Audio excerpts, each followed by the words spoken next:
It's day 2, game 3 of the Sun Belt Baseball Championships, the Eagles and the Chanticleers.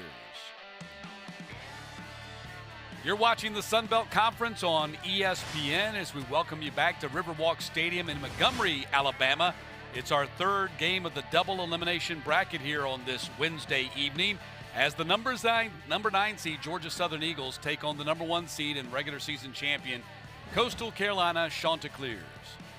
And good evening, I'm Matt Stewart, joined by former LSU pitcher Ronnie Rance. And our first chance to see the Chanticleers. They have been dominant this season, 26-4 in the regular season to win the regular season championship. They've won 14 in a row.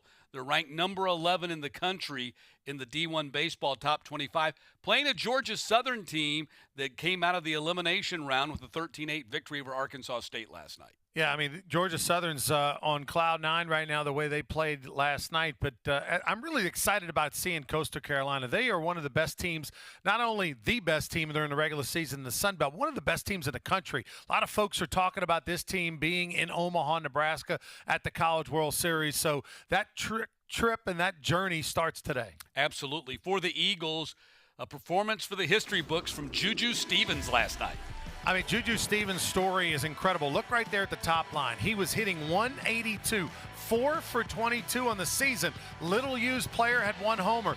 Then he goes last night against Arkansas State, has a career night, 6 for 6, a home run, 2 doubles, and 4 RBI. He's raised his average to over 350 on the season. I've never seen anything like that from one night to the other. You see a few of his highlights. He got the party started with a single up the middle to score a couple of runs. He ended up having a couple of singles. He had a double. He ended up going big fly as well, showing some major pop to dead center field. Did Juju Smith over 400 feet. And then as we're sitting there after a 5 for 5 night, going, can he get 6 hits? He comes up late in the game and does. Can he get 6 hits? Can he get the cycle? He came up a triple shy of the cycle with a double in his final plate appearance. And for the Coastal Carolina Chanticleers, they're led by one of the top catchers, not in the Sun Belt, but the entire nation in Caden Bodine. Yeah, that's a guy who the pro scouts are definitely eyeing big time. Leads the team in hits, doubles, and walks. He's an offensive-minded catcher, hits .321, but believe me, he's outstanding behind the plate as well. Leads the Sun Belt with a .519 on-base percentage, which is off the charts amazing. He is a switch-hitting catcher. He's got major leaguer written all over this young man. That's in the future. Here tonight, it's the Sun Belt Tournament as the Chanticleers take on the Eagles. First pitch is coming up next.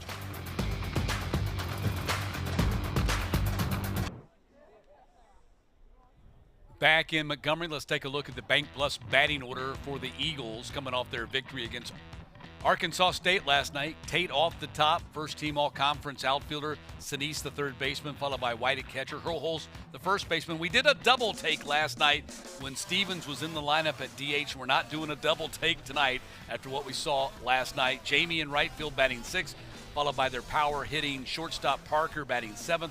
Trammell is in left field tonight batting 8th, and on the second baseman batting 9th for the all-time winningest coach in Georgia Southern history, Rodney Hennon, in his 26th season. The only double take I'm doing is why isn't Juju Stevens leading off? Let's get him to the plate as many times as possible.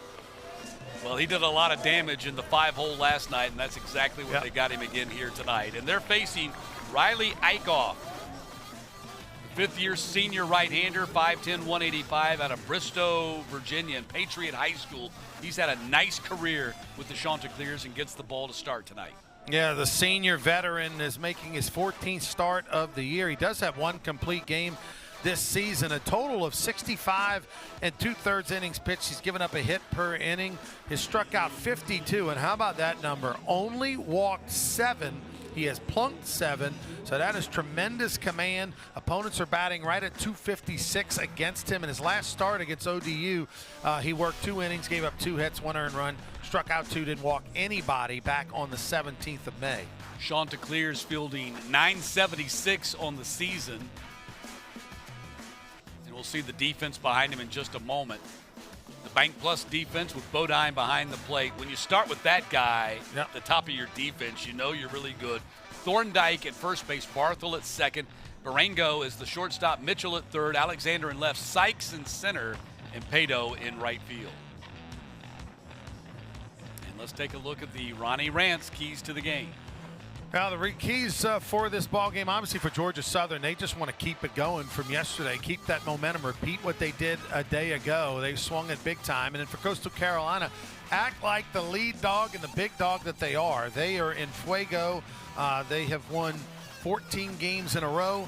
They're one of the best teams in the country, and they are at the moment at the top of the Sun Belt Conference, 26-4 during the regular season. Just play like that.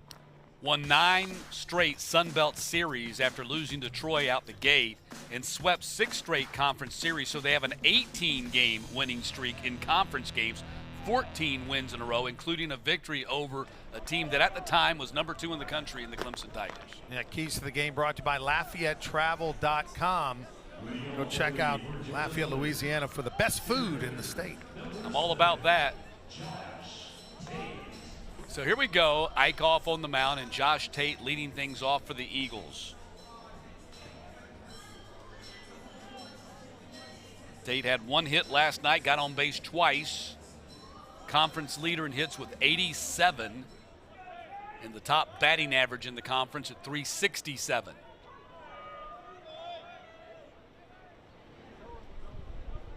Georgia Southern and Coastal underway. Tate wraps that one foul. Eagles were swept in 3 straight games at Coastal to start the season, the regular season in the Sun Belt. That's a tough way to get started against these guys.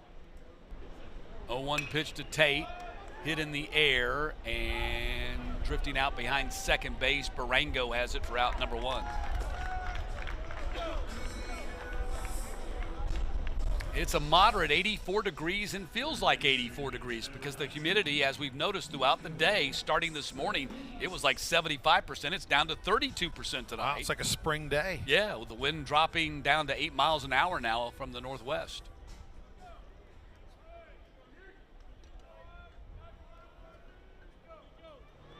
So 1 down here in the first as Sinise comes to the plate.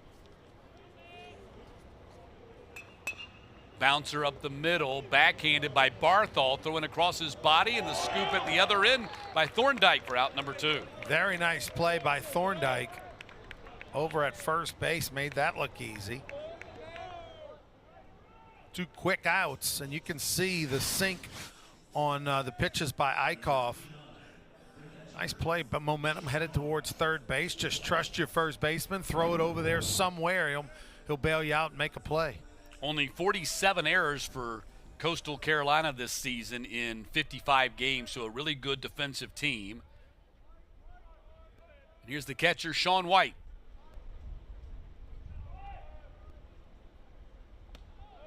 Ball 1 from Eikhoff. This is his 5th season in the program. His first 4 years, he was 13-2 with a 5.27 ERA. 1 save, 1 complete game. They've used him in all kind of different capacities, out of the bullpen as in starting rotation. Ball outside 1-0. The other 2 guys in their starting rotation, Morrison and Flukie, were first-team all-conference, and Morrison was the pitcher of the year. We'll see those guys over the next couple of days. Flukie probably tomorrow, and then Morrison will follow, whether that's Friday or Saturday, to be determined. The fastball from Riley Eikhoff, 90 to 92 miles per hour is the normal range for him. Breaking ball, mid-80s. And I've been impressed with just the movement on his pitches early on. It's got a couple of ground balls. Now he's fallen behind 3-1 here, as that one was 92 right down the middle. But as kind of a little 3/4 arm action with some arm side run, you can understand why he induces a number of ground balls. 3 balls and a strike to Sean White. Called strike 2. White at .299 on the season. 8 homers, 44 RBI. Also has 5 doubles and a triple, so 14 extra base hits out of his total of 55. 3-2 on the infield. Glove by Barango, throws and does not get him.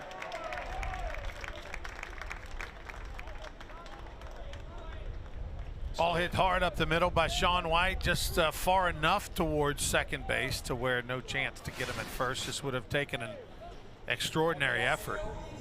I mean, he is a solid 10 feet on the center field grass, kind of turning and throwing blindly, and was offline. Barango starting at shortstop. He had been their first baseman. Ty Dooley, their everyday shortstop, is still out with injury. They got a number of players still banged up, and Dooley being one of them. They're going to score that an error, actually, on Barango there. Ooh, that's tough. So White aboard for her holes, and they bounce it. Knocked down by Barthel. It rolls into center field, headed to third base, and reaching is White. Runners at the corners for the Eagles here in the first. Couple of hard hit ground balls. Now that was definitely a base hit. This ball hit sharply right up the middle. Diving effort at second. And how about White? Heads up running right there. Doesn't slow down at all and makes it to third easily without a throw. Yeah, he made a quick decision as soon as he saw that ball ricochet off Barthel's glove that he was going to third. That was a good instinctive base running. Here he is, Juju Stevens. 6 for 6 last night, counting the final regular season game of the year against Marshall. He's 8 for his last 10. How do you explain it? And he hasn't been hurt. He just hasn't played because he's been kind of buried on the depth chart behind Tate and Sean Smith in the outfield. And not in the outfield tonight either. They got him in the DH spot. And that ball is hit to Barthel, and they're going to finally retire Juju Stevens here in the Sun Belt Tournament as the Eagles leave 2 aboard here in the top of the first. Chanticleers batting when we get back.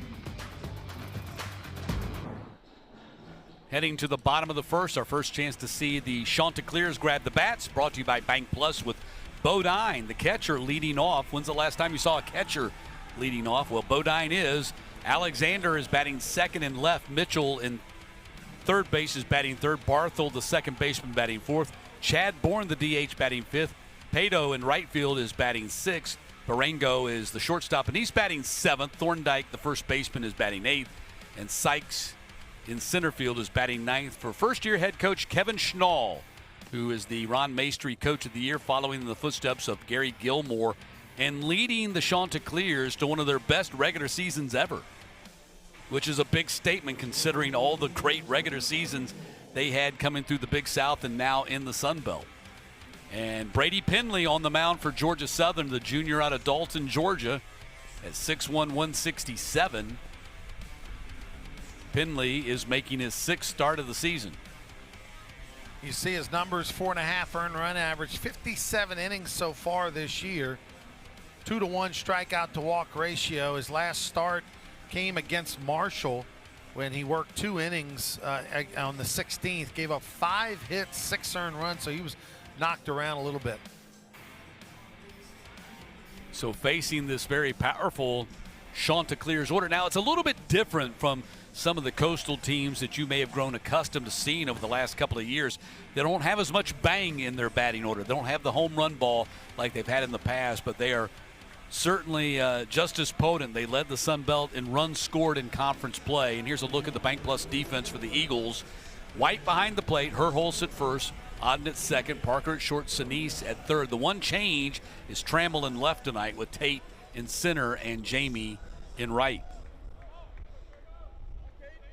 Now for Penley, you'll get a fastball, 91, 92 miles an hour. Sean Smith out of the lineup. And he's been one of the best hitters in the Sun Belt Conference this year, but we talked about it last night. He did pick up a couple of hits last night, but he has really dropped off the table here over the last 3 weeks. So they've got Trammell in the lineup tonight. And here's Bodine up for the Buster Posey Award. Out of New Jersey, this young man, one of the top receivers in the entire country, and the offense that he provides is just gravy. Yeah, I mean, as good as he is defensively, if he's going to hit over 300, that's why he's on everyone's watch list. That ball is hit to left field, and that's a base hit to start this game. Got an elevated pitch, 2-1 up in the zone, and just let it travel, get deep, and barrel it the other way. A nice approach for the leadoff batter. 62nd hit of the season for Caden Bodine. The catcher's got 60-plus hits. He hasn't hit for as much power as he had in the past, but he's getting it done with the average and the base hits and just everything else that he does. Here's Sebastian Alexander. Alexander puts down a bunt, charging, and they will get him at first base. The sacrifice pushes Bodine to second. Not sure that he was sacrificing there. I think he might have just tried to bunt his way on, but it turns into a sacrifice. Well, Sinise with a really nice play, by the way. Yeah, no, that's a kind of a late sacrifice, but I'll credit it for that. And Sinise with a really nice grab. I mean, he's a fast runner, throwing off balance, and just does get Alexander at first base. So Bodine in scoring position for Mitchell. Walker Mitchell, much like Sebastian Alexander a year ago, did not play very much. He was only 3 for 11 in 9 games played for the Chanticleers a year ago. Hits that one foul. He's out of Lexington, South Carolina, and River Bluff High School. And batting .292 with 4 homers and 35 RPI. The OPS is just under 900.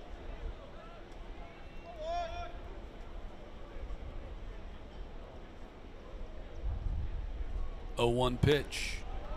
That fastball 93 from Penley. We've seen it range anywhere from 90 to 93 through his first few pitches.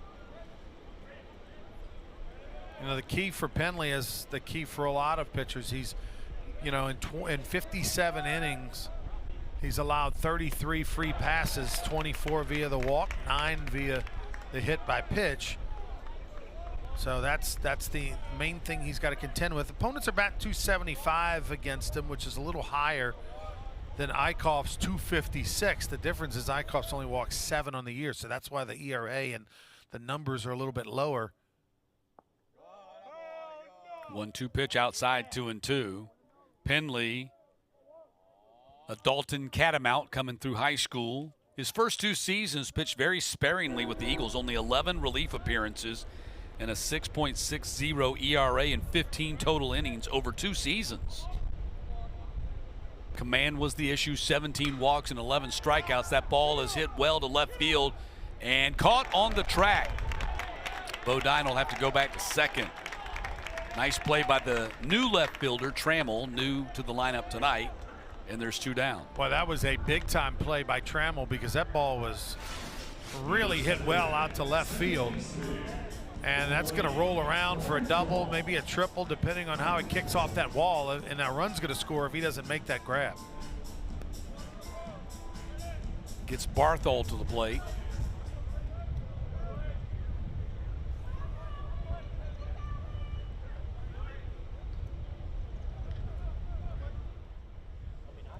Barthol was all-conference a year ago, not earning all-conference honors this year. Numbers a little bit down compared to a year ago. He had 15 bombs, 61 RBI last season, 11 home runs, and 43 RBI this season. And a 273 average compared to 310 a year ago.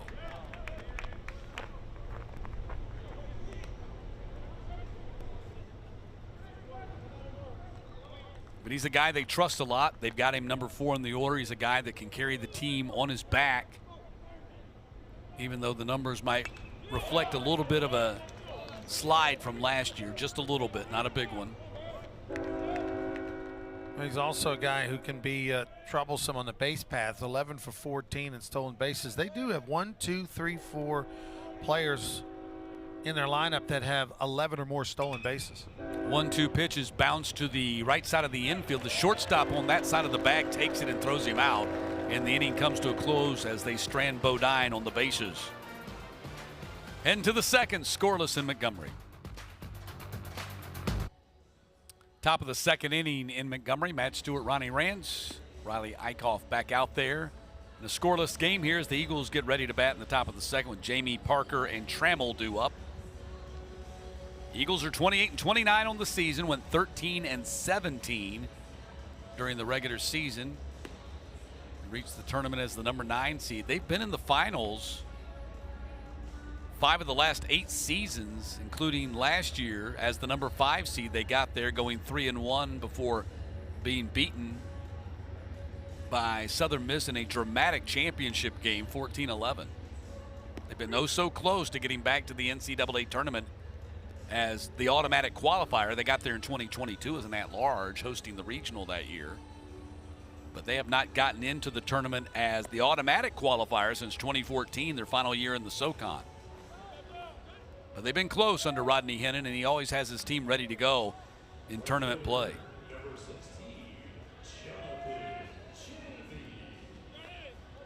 I love the color scheme of Coastal's unis, man. That teal and black.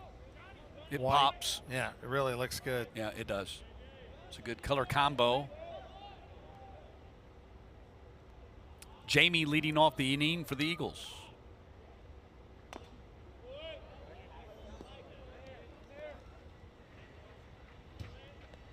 Jonathan Jamie. 1 homer, 3 doubles, 15 RBI out of his 27 total hits and 101 AB. He's battled some injury issues this year, so the plate appearances are down. 267 batting average. Strikes that one to left field. And Alexander is there for out number 1.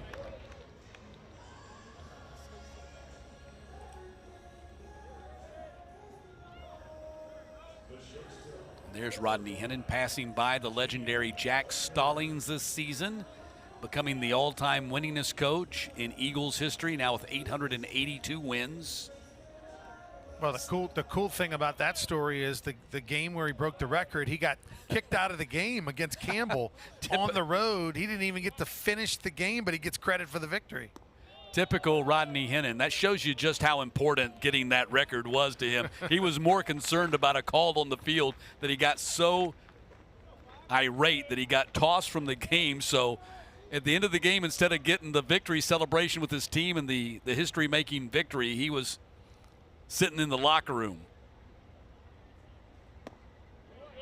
But a big accomplishment, and he acknowledges that. Cade Parker at the plate. 13 home runs on the season for Parker, but he struck out a lot too. 82 strikeouts. So a lot of feast and famine in that bat for Cade Parker this season. Also has 7 doubles, so 20 total extra base hits out of his 47 total and a .234 batting average.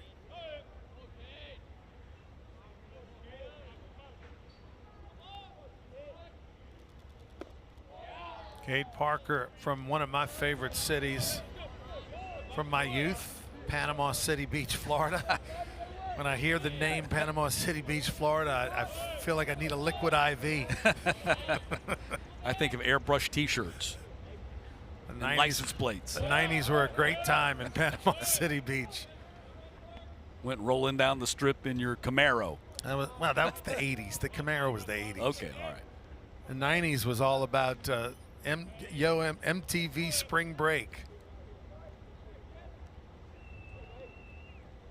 I was working by then, man. What are you talking about? 2-2 pitch. Outside, 3-2.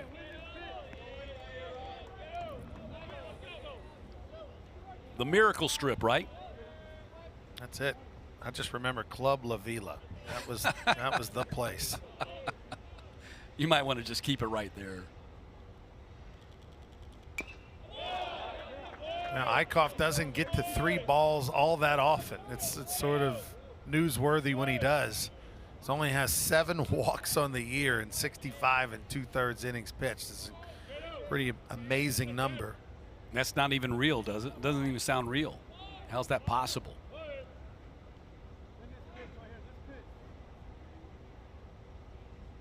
Here's the 3-2 from Eikhoff.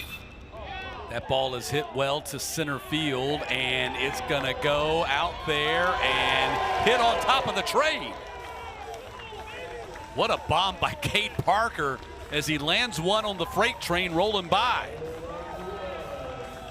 Now, That's the thing that Cade Parker does. That's his 14th big fly of the year, and he hit it to one of the toughest parts of the ballpark. We've talked about it all championship tournament long, and that is it's 395 to the spot that he hit it.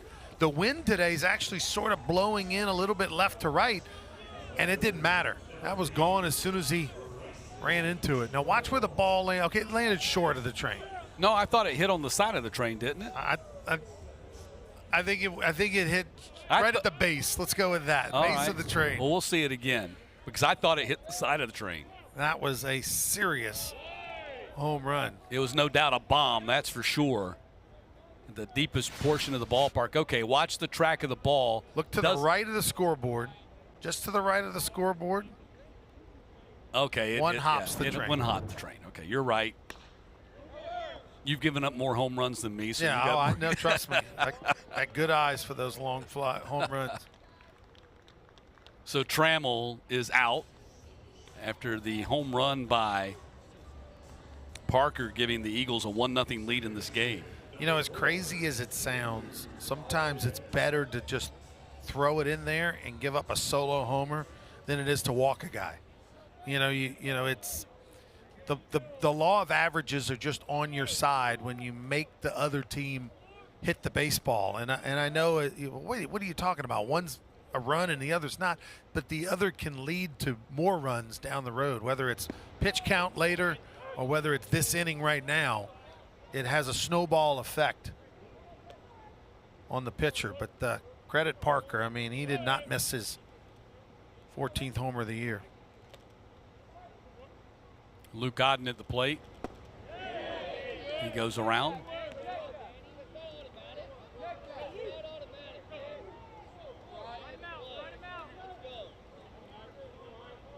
Oh, 0-2 to Odden.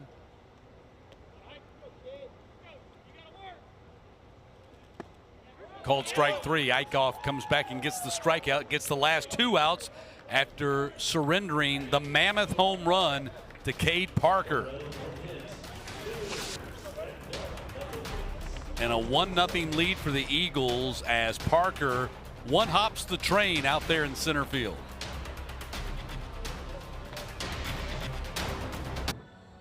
Coastal Carolina down a run here as they get ready to bat in the bottom of the second. Impressive season. Kevin Schnall, who's been there for 2 decades, says maybe the best regular season they've ever put together. Yeah, that's high praise and big words because, as you mentioned, they've got a national championship in their school's history and they've had a number of really good teams. And to have this be in that kind of conversation gets Coastal fans excited about the next month. Yeah, one of the big highlights of the season in front of a packed house, record crowd of 5,600. They beat Clemson for the second time. They swept the season series from Clemson, beat them there at Springsbrook Stadium in May. And Kevin Schnall, in his first season, wins the Ron Maestri Sun Belt Coach of the Year award. 21 years as a Coastal assistant, 25 years as a college baseball assistant, and he played at Coastal, was a star player there. In 1999, he was the Big South Player of the Year. Second-team All-American, drafted by the Cincinnati Reds. Here's Chad Bourne, coming back from a broken leg last year. Took him a long time to get back, but they've got him back in the starting lineup now as the DH.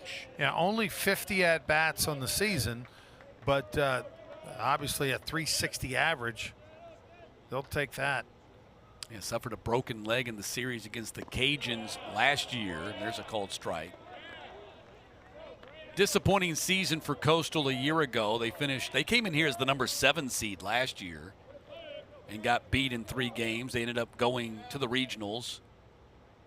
And Coach Gilmore's final season, just a ton of injuries last year. They were snake bitten, and Bourne is retired for out number 1. Good pitch that time, a breaking ball down in the way. You see Bourne completely fooled, tried to check his swing and couldn't. Penley will take those types of soft outs all day long.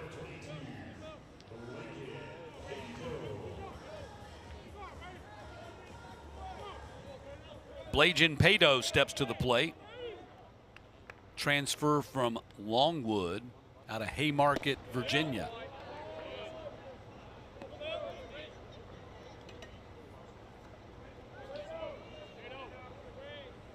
.5'10", 185 sophomore, bats right, throws right.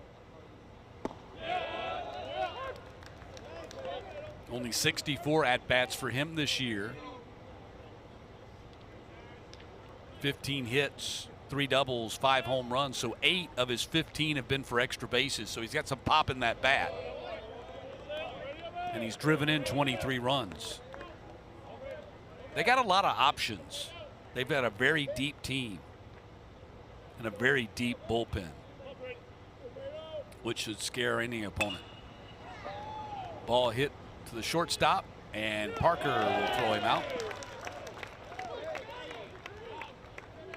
2 down.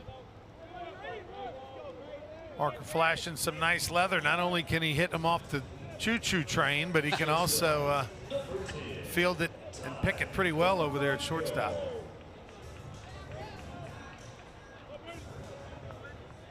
His counterpart, Ty Barango, steps to the plate.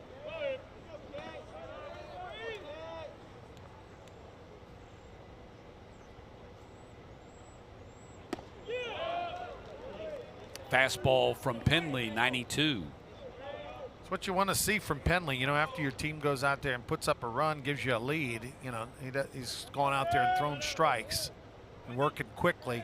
Try to keep that momentum in that first base dugout with Georgia Southern. 0-1 pitch in the air over on the right side. Right fielder comes in. Jamie makes the play. 3 up, 3 down go the Chanticleers in the second. 1-0 Georgia Southern heading to the third.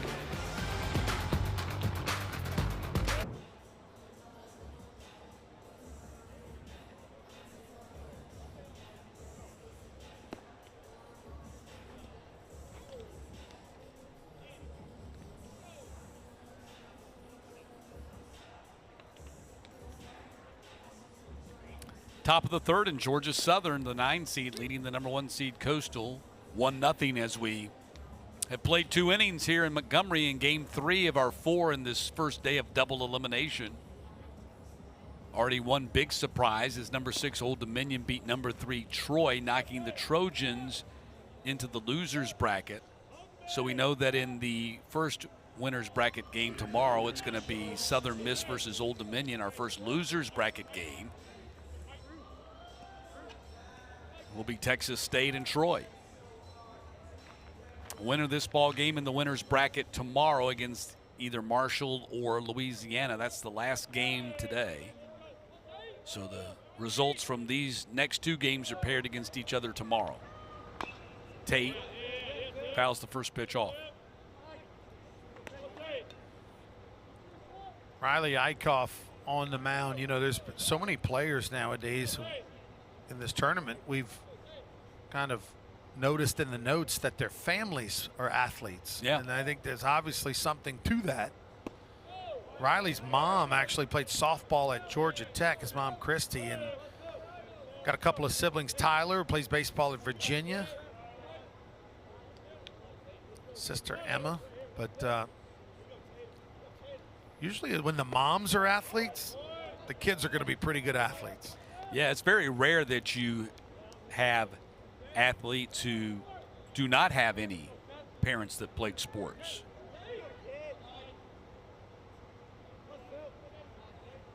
Here's the 1-2 pitch to Tate, fouled it off his ankle. Ouch. This is a foul ball earlier, and all of a sudden right there in the dugout. Blowing a bubble while he caught it. That's a nice grab.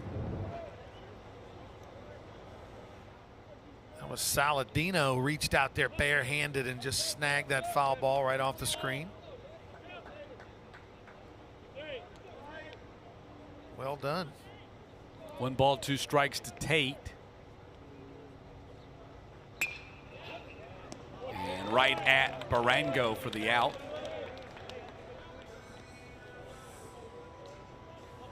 Tate got a breaking ball, hit it well. Just took it 1 step to his right and snagged it. Was the shortstop. Barango. Watch right here. It's a breaking ball kind of in the middle of the plate, and then it's smoked. But baseball gods will have a way of equaling that out for Tate. He'll hit one off the cap or the end or a swinging bunt, and it'll go for a hit. Well, Tate got a base hit to start the Eagles' run in the first inning last night, and has not picked up another one since. So he's now officially 1 for 6 with a walk in this tournament. And he started with a 370-something average when the tournament started. He's down to 364. Down to 364.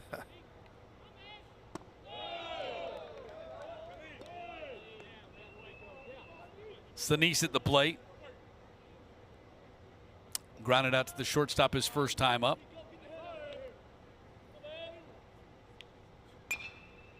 Tapper on the infield. Easy hop for Barango. Throws him out, 2 down.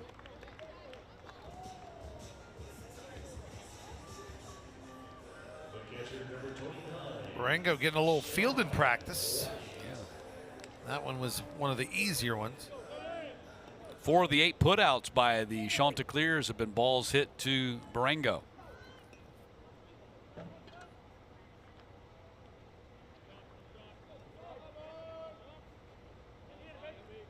Here's White.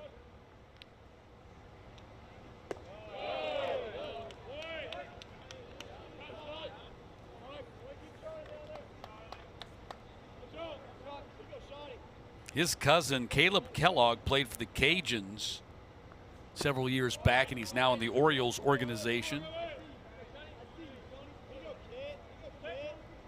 I got to match your family sports story with one of my own. So.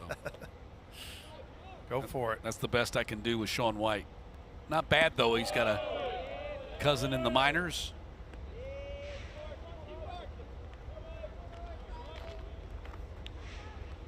Missed the entire 2023 season because of injury. 2-1 pitch in there for a strike, 2-2.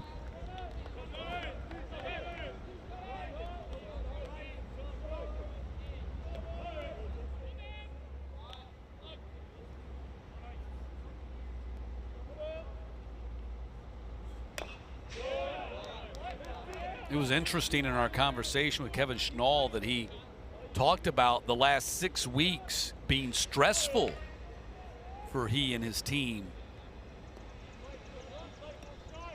Even though they swept the last 6 Sun Belt series because of the whole RPI game and building your resume type game.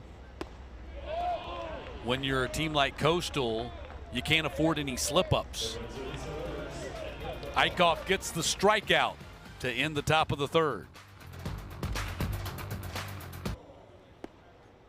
Back in Montgomery, our umpiring crew working this matchup tonight. Danny Crick's behind the plate, Ryan Broussard at first, Scott Kennedy at second, and Michael Snover is the third base umpire. Like you said earlier, these guys are getting a little bit of break on the weather. It's like a spring day at 84 and low humidity.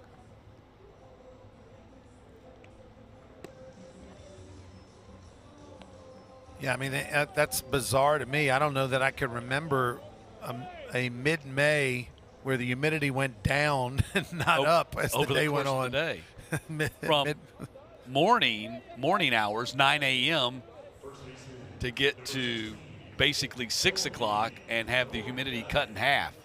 During that time, it usually, like you said, goes the other way. Thorndike to lead off the inning for the Chanticleers.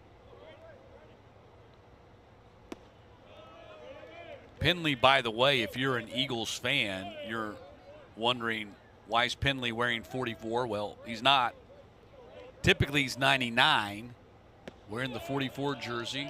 Didn't get an explanation. Could be one of those things where left the jersey at the hotel or left it back in Statesboro. Either way, he's wearing 44 tonight. I think the 44 suits him better. It's been good to him so far. Thorndike hits that one to the first baseman, and Penley will cover the bag and get the out.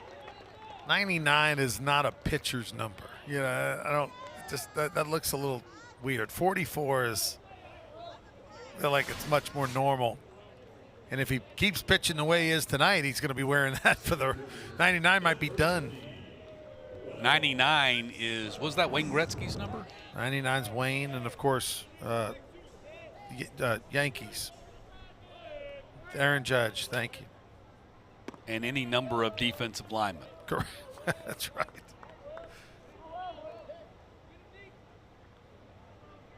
And a lot of youth baseball players these days because of Aaron Judge. Sure, you go to any travel ball tournament, you'll see a lot of 99s. No doubt.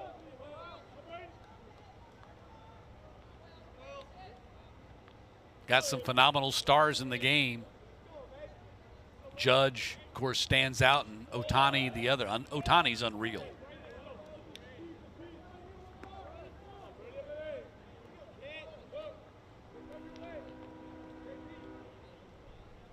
And I think it's the best thing that could have happened to baseball, to have a guy to step in there and be a two-way star like that, really kind of the next incarnation of Babe Ruth 100 years later.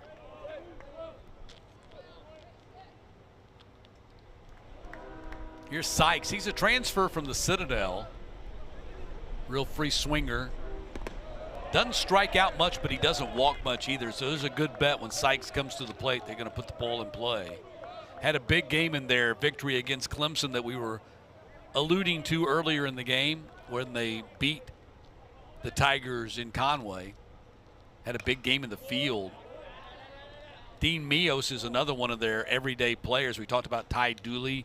Mios is another guy who's out with injury and been out for a while now. And they hope to get all those guys back, if not this week, in time for the regionals, which looks like is going to be at Springsbrook Stadium.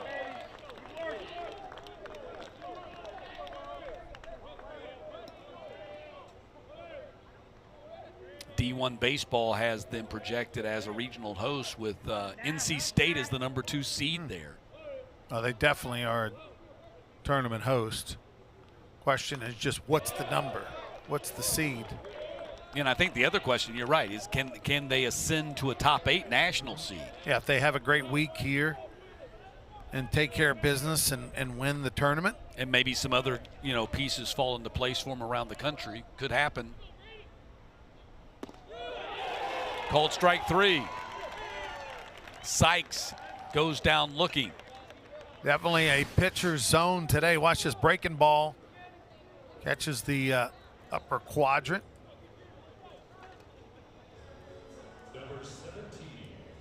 Penley feeling it right now. Yeah, been a great start for him so far. Gave up the leadoff single to Bodine back in the first, and that's it so far. And now Bodine's batting again. So we begin the second time through the order.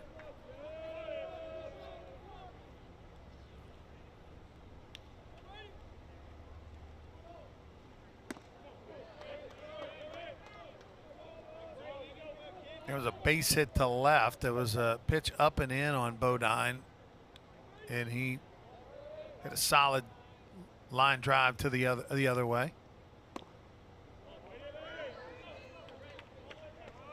Penley being very careful with Bodine, falls behind 3-0. You can't blame him with nobody on and 2 outs. No sense in making a mistake and letting him hit a homer or a double.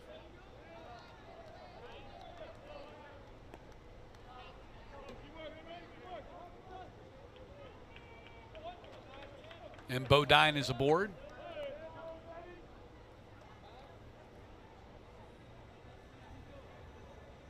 On base for the second time, the only base runner they've had in the game so far. And here's Alexander.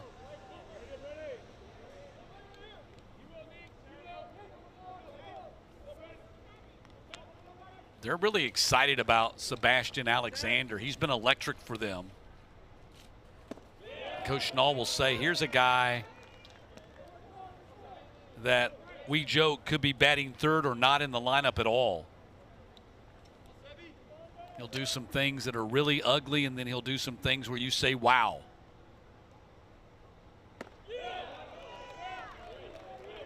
Big long swing right there to fall behind 0-2. He took a hack. He was trying to hit a 3-run homer.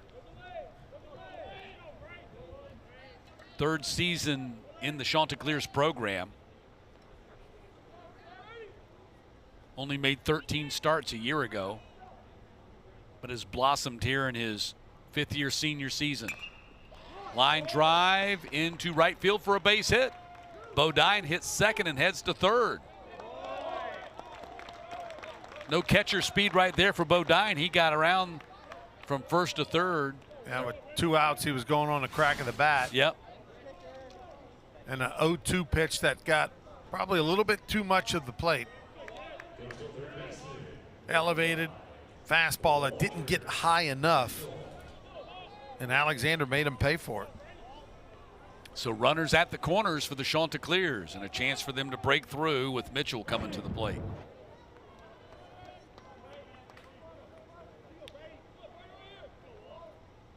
He's one of the guys that was hit by the injury bug last year. Alexander's going to swipe the bag with no throw. Alexander got a great jump and a breaking ball to run on. 24th stolen base out of 28 attempts for Alexander. I mean, he is halfway there when the ball crosses the plate. Called strike. 1-1 to Mitchell. Flew out to left his first time up.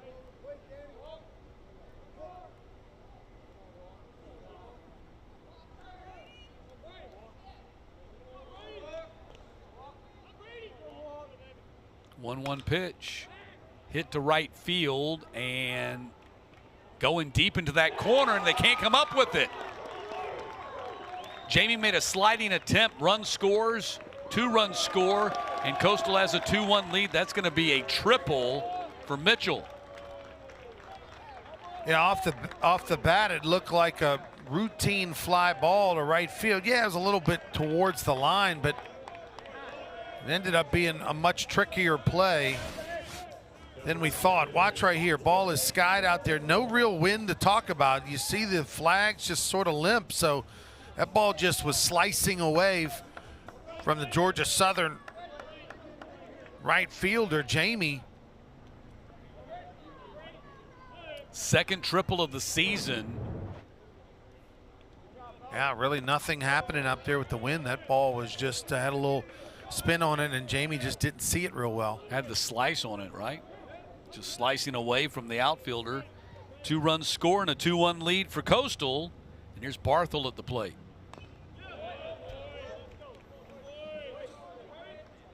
So the Chanticleers break out on top here. All of this coming with 2 outs.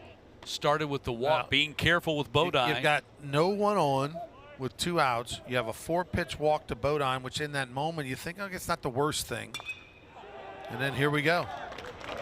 Hit into left field for a base hit, and it's 3-1 as Barthel plates Mitchell, and he slides into second with a hustle double. 10th double of the season for Barthel.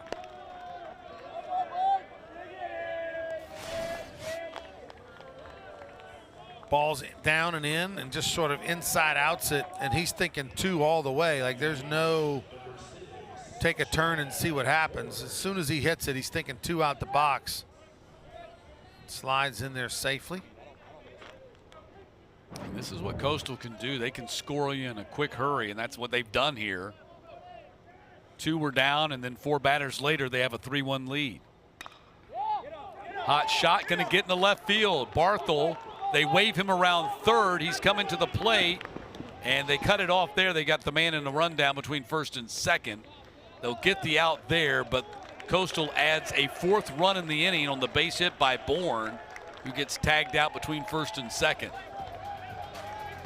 So quick strike offense from the Chanticleers as they plate 4 here in the 3rd.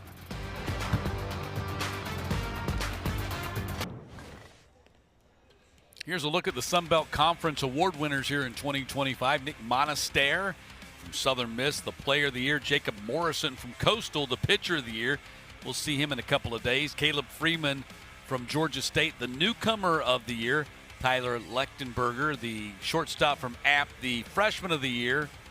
Carson Pato, the outfielder for Southern Miss, the Tony Robichaux Leadership Award winner. And Kevin Schnall, the Ron Maestri Coach of the Year award, going to the first-year Chanticleers head coach after leading his team to the regular season title in a 24-6 or 26-4 record. 24-6 is what Southern Miss Don't did. cheat them on those wins. I'm not going. Yeah, exactly.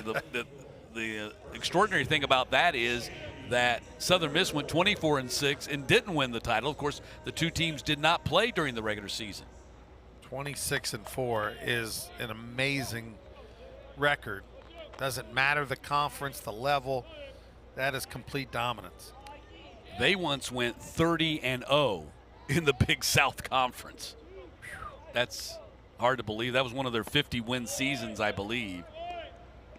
They just obliterated the Big South on a yearly basis. It's been a little bit more difficult here in the tougher Sun Belt Conference that most people would agree is not a mid-major, but a power conference when it comes to baseball. Well, I definitely think with the Pac-12 sort of going away, that Sun Belt kind of took its spot, right? I mean, in that upper echelon.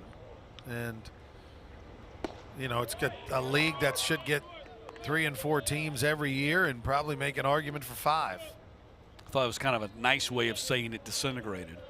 It disappeared. Oh, you're talking about Pac-12? Yes, exactly. Yeah. It went away. Choose your analogy. It went away. Basically, it disintegrated. Yeah, poof. The teams didn't disintegrate. They just went to other conferences. They all just disbanded. Yep, except for 2 of them. Just spending the money.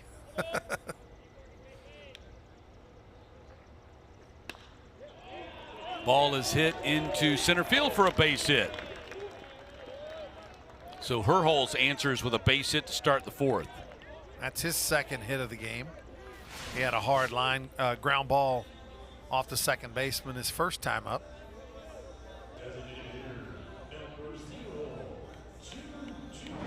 As a lefty hitter off of Eikhoff, you have to really keep that front shoulder in there because the ball is going to traditionally run away from you. Here's Juju Stevens. They finally retired him with a ground out when he batted in the first. When I say finally, no one had done that yet in the Sun Belt tournament. Check out his pants. He didn't get the new pants. He still has the ones with the hole in it. Well, of course not. Those are lucky pants. I guess when you go 6 for 6, you don't get new pants. I wouldn't. If they're good enough for a 6 for 6 game, you do not replace them. Unless, of course, you go, you have an overnight, then you can kind of reach the conclusion that the magic is out of these pants. Big old rip right down the left leg.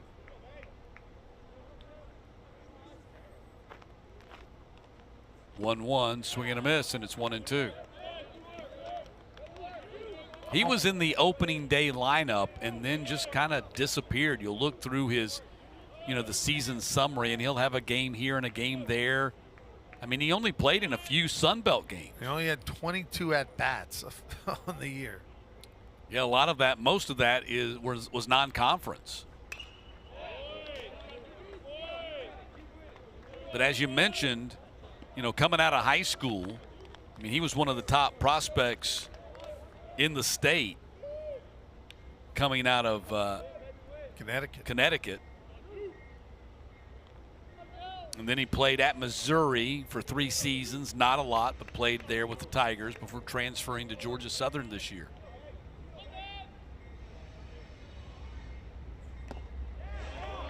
They strike him out, and so Stevens is now 0 for 2. And he went with a 92-mile-an-hour fastball on the 1-2 count. I think Stevens probably was looking off speed, and that time got a little surprised by it. You could see he was tardy. First time up, he hit a hard ground ball up the middle of the second baseman, a little 2-hopper. That time, a swing and a miss strikeout. 1 down here in the 4th, and here's Jamie.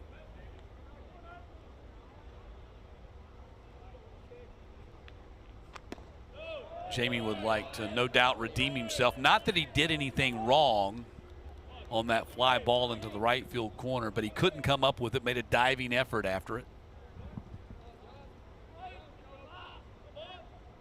He'd probably feel better about things if he could get a base hit right here. And he does. So first and second for the Eagles.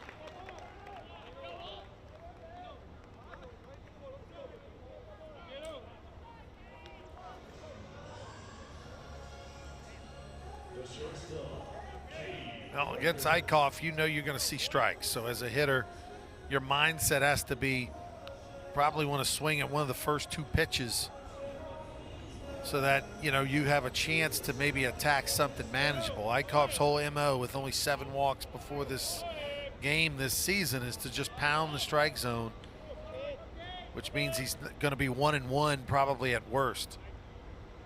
Here's Cade Parker, who blasted one hopper off the train beyond the center field wall his last time up. Giving him 14 home runs on the year and 40 RBI. I mean, over 400 feet, right? I mean, it's 395. Oh, easily. Wall, so oh, easily. 400 plus homer. It's hard to measure because I don't know how much distance there. I'm guessing it was at least 410. Yeah, I don't know how much from the wall. Yeah, to the train. To the tracks, right. It's at least 410, maybe 420.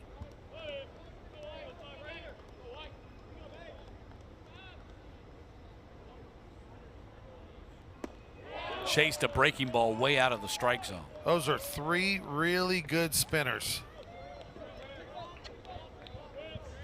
You can see it's 395, 400. That's out where he hit that ball. Just to the left of as you're standing at home plate, to the left of the batter's eye. So a good 400 out there, or close to it. And then tack on some feet beyond that fence so that it gets to the train track out there. 2 down in the inning. Here's Trammell. Trammell goes after the first pitch and sends it in the air to left field. And the Eagles strand 2 here in the top of the 4th.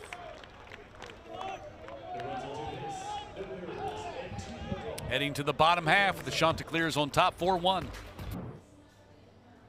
Here's a look at the all-conference first team. Cameron Fluke and Jacob Morrison, the other 2/3 of their starting rotation. We'll see them, Fluke probably tomorrow, Morrison likely on Friday or Saturday, depending upon when their next game is after Thursday. And Coach did not nail that down, but we're just speculating on that, the way things are going. Middleton, who we saw pick up his 10th win of the year earlier today.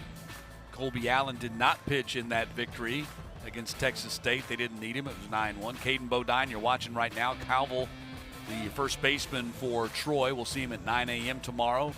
Lichtenberger, his App State team's already been eliminated. Donahoe's team didn't make it. Had a great year, though. Josh Tate in center here for Georgia Southern. Connor Higgs is Louisiana Raging Cajuns on deck. We'll see them tonight against Marshall.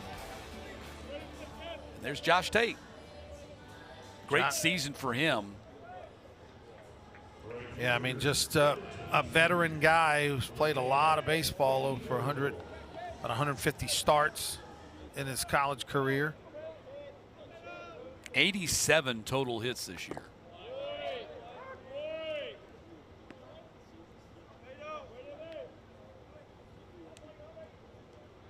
Pato at the plate for the Chanticleers. Behind in the count 0-2.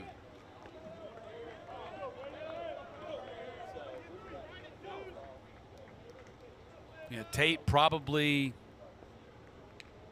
any other circumstance other than his team being 13 and 17 in the conference, which doesn't help you in the Player of the Year vote. Didn't have the RBI numbers that Monaster had. Monaster certainly legitimate Player of the Year candidate as that ball skipped. Look, Penley ended up falling down to his hands. Looks like he had some trouble with his landing spot on that follow through. Now let's see what he does here. Watch the lead foot. Yeah, he kind of, it looks like he caught maybe the left edge of the, of kind of the hole, sort of that landing spot. And that's going to be a challenge for all the pitchers, right? There's a lot of turfus, a lot of clay. After each game, the field crew is going to be packing that mound. 2-2, ball is hit and goes off of Barango's leg. That'll just be a standard E6. That was a routine. Pardon me, goes to Parker's leg. Ground ball to Parker there. Right through the wicket. Did he not get his glove down? What happened there? Against Coastal Carolina, you cannot make mistakes on easy ones like that because they are too good and will continue to just take advantage of those opportunities where you open the door for them. And here is Barango right here batting. Flew out to right his first time up. So batting with Pato at first base.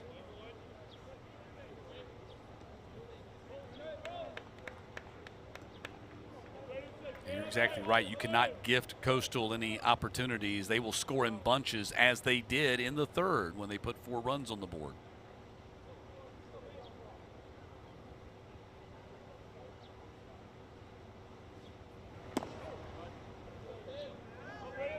Runner was not going. One more game coming up today. That's Marshall and Louisiana, and then we're back into the elimination round tomorrow. Tomorrow's a big day. It's moving day. Some teams are moving out. Some teams are moving on to Saturday with wins. Skipping Friday. Bunt placed down by Barango. Penley throws to first. Sacrifice moves Pato to second base.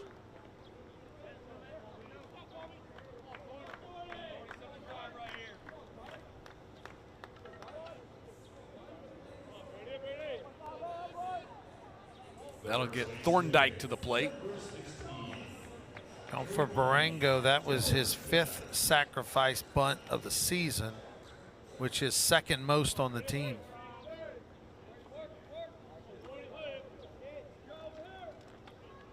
Thorndike grounded out to the first baseman first time up.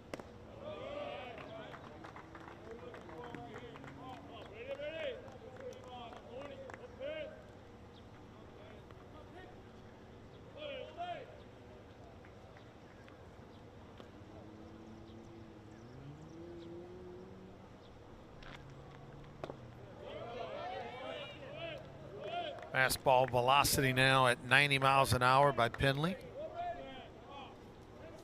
Thorndike's out of Lumberton, North Carolina. Came to the Chanticleers from Brunswick Community College. He had a monster year at Brunswick in 2024 after redshirting in 2023. 428. 15 bombs, 73 RBI, 37 extra base hits. 3-0 missed it, 3-1. 90, make that 86 total hits, 532 on base percentage, a 76 slug, and he even stole 21 bases. Yeah, he's 6 for 6 in stolen bases this year. And they have a lot of trust in him. They gave him the 3-0 green light. 3-1 right there, outside 5-pitch walk. He's aboard. First and second now with 1 down.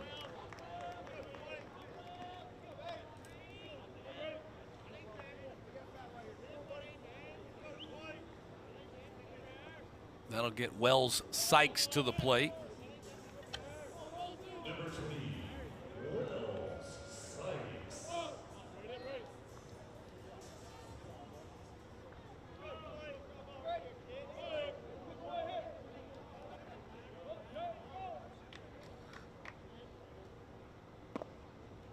Mentioned that big game he had against Clemson a couple of weeks ago on May 6th when the Chanticleers beat the Tigers in front of a packed house. He made 3 acrobatic leaping catches to rob extra base hits in that game, plus had a hit and a stolen base in that victory. Big night for him. Pops this one up behind the second base bag. And Phil Fly, they're going to call it, even though it was about 15 feet out on the grass. Oden makes the catch, and that's out number 2.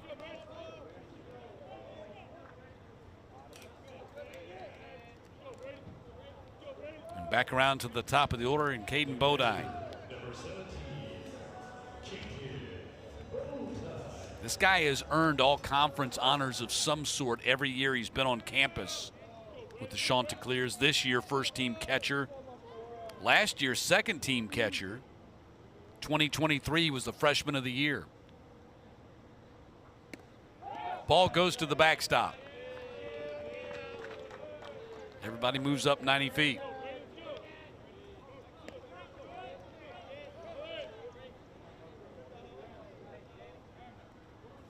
Now with first base open, you might want to just put Bodine on, and that's, I think, what they're going to do. Yep. They're going to intentional walk him right here. So the bases will be loaded. If you were to see Caden Bodine in a uniform and you didn't know what position he played, I think you would get it on the first guess. I mean, if that doesn't look like a catcher, he has the physique of a catcher, 5'10", 200-pounder. Yeah, and if I didn't know he played baseball, I'd say he's a fullback. That's right. Fullback, middle linebacker. Zach Thomas size middle linebacker. So bases loaded for Alexander. He's got one hit in this game and a sack bunt.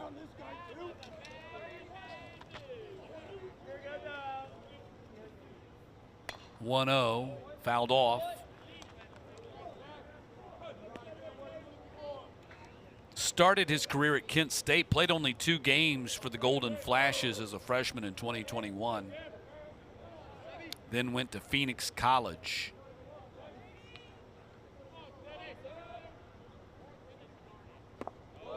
Which I'm assuming is in Phoenix, but I'm not sure. He was all-conference first team there in 2022, helping the Bears reach the Junior College Division II World Series.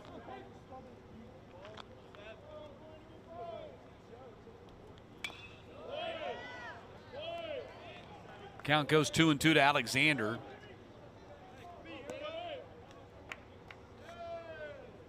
Coming out of Mayfield, Ohio High School, picked Coastal, or actually picked Coastal coming out of Phoenix College over Oral Roberts, Sacramento State, and UC Santa Barbara.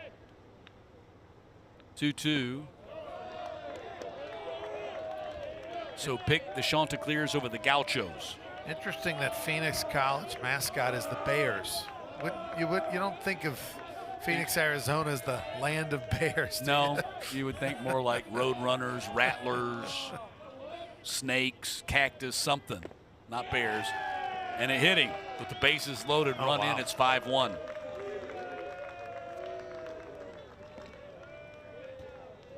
So give Alexander an RBI as Pato touches the plate. Now that's interesting that it's a ball 4 either way, right? I mean, ball 4 or a hit batter. I think they could have easily made the case that, but it was inside for sure. So here's Mitchell, bases still loaded, and a big moment right here. Coastal can bust it open with a big hit. Strike, he's shaking his head no, and the umpire says yes. Still shaking his head.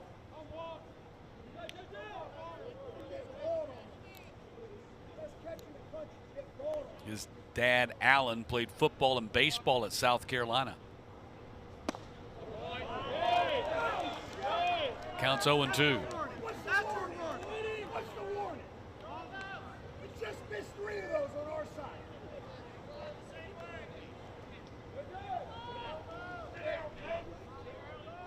Kevin Schnall, not happy. And you can hear everything he's saying. Yeah, that's the benefit of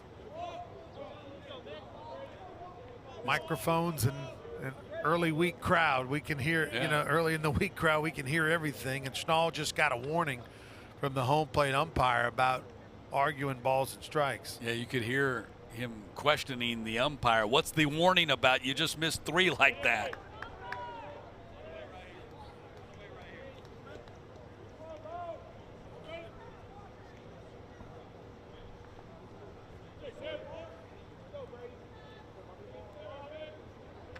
No balls and 2 strikes to Mitchell. Penley in a tight spot right here. Breaking ball, spiked it. Good block by White. Count goes 1-2.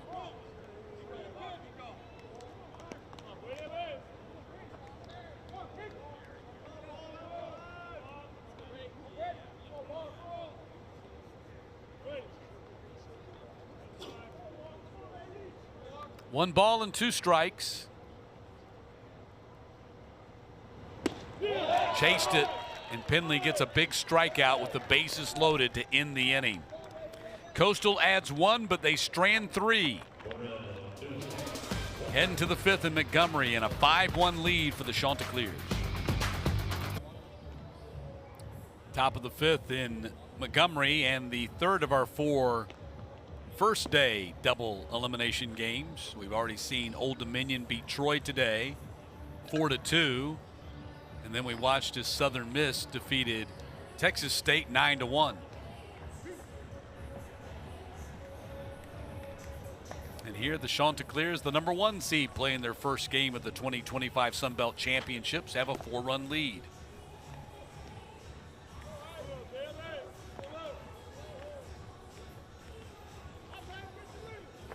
Well, hi, there's Marshall watching the game, and they have been up there since literally the first pitch of the game. So interesting choice that they are going to sit in the stands and watch the entire game and then play against the Raging Cajuns.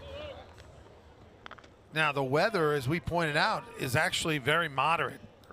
Early mid-70s.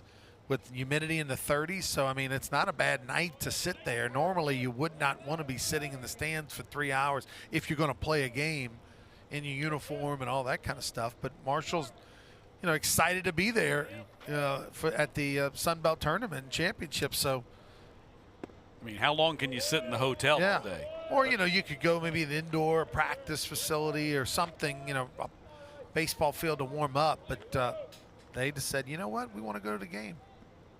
Greg Bill's their head coach. Got him in the Sun Belt Championships this year with a 16-14 record. Easily probably the biggest surprise story in the conference this year is the ascendancy of the Marshall program in his 3rd year as the head coach. Kevin Schnall, the coach of the year, and there's little debate in that when you go 26-4. But Beals did a fabulous job. Mike Silva did a wonderful job with Arkansas State too. And Otten goes down looking. Well, Eikhoff has really found the feel of this slider, Or because swinging, I should say. He has flipped it in there. I mean, that's where it is. I mean, he throws it away from the righties, down and in underneath the bat of the lefties. 5 strikeouts now for Eikhoff through 4 1/3. It's interesting how breaking balls are. Sometimes you'll go for 2 or 3 innings.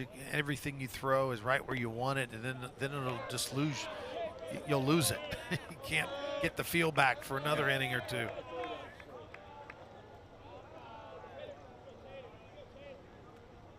And you'll see that from the start of the game sometimes. A guy won't have a feel for the breaking ball, and all of a sudden he's got it. Right. And just dominates the rest of the game. Base hit for Tate, his 2nd of the tournament, as he reaches here with 1 out in the 5th. And it's not a bad thing, because if you're a 3-pitch pitcher, let's say you're a fastball curve change guy, maybe the first time through the lineup you're getting guys out mostly with the fastball. Maybe the next time it's mostly the curveball, and then the 3rd time through, if you're fortunate to still be in the game, maybe it's the changeup.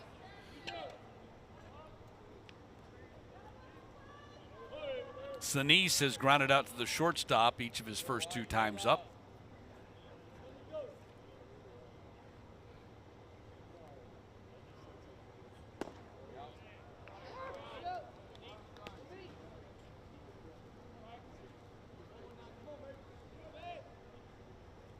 Try to identify the fans by the colors of the shirts that they're wearing. And so a couple of green shirts already there, because Marshall was expected to be playing here in about an hour.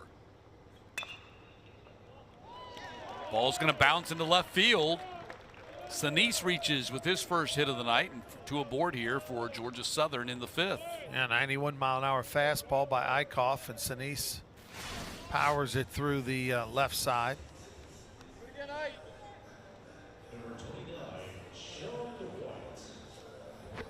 Sean White comes up after a couple of singles here by Tate and Sinise.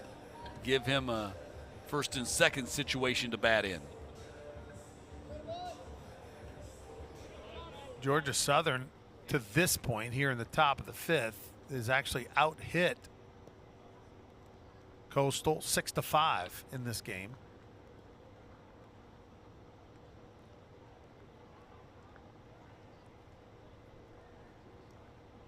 Matt Williams with a mound visit to Eikhoff, who's at 66 pitches through 4 1/3. There's some milling around in the bullpen, but nobody throwing yet. Yeah, when we talked to Kevin Schnall yesterday prior to them playing today, he was still battling with the idea of what he was going to do with this start tonight. Go Eikhoff or Luke Jones, the freshman right-hander, or maybe tag team them. But to this point, Eikhoff has given them a solid 4+ innings. Look at that, no walks. That's so big. That's how you can give up 6 hits through 4 1/3 and not be touched yet. White hits this one to the left side of the infield. They'll go to second, one on to first, around the horn for the double play. How about the Matt Williams factor? The pitching coach makes a mound visit, makes an adjustment. Eikhoff delivers, 1 pitch, 2 outs. 5-4-3 double play to end the inning. 5-1 Chanticleers heading to the bottom half.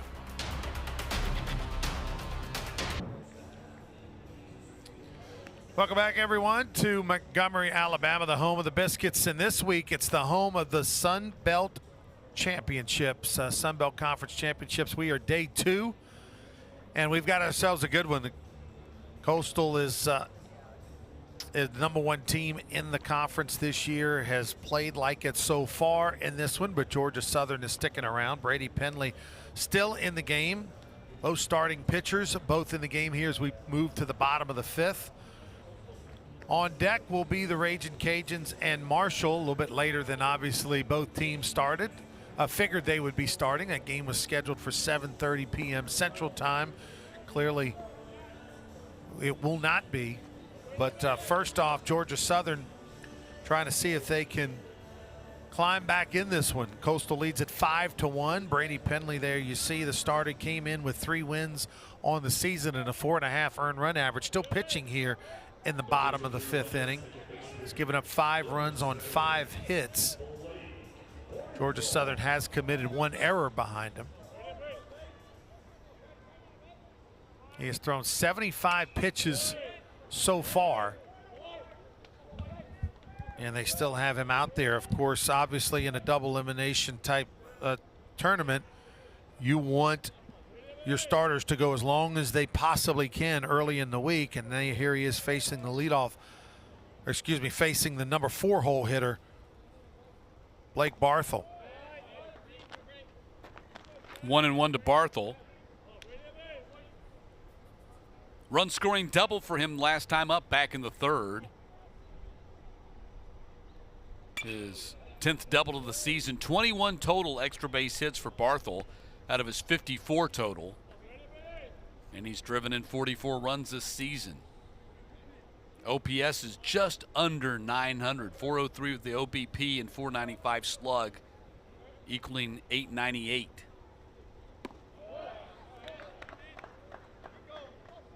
Two balls and 2 strikes to Barthel. He was a freshman All-American back in 2023.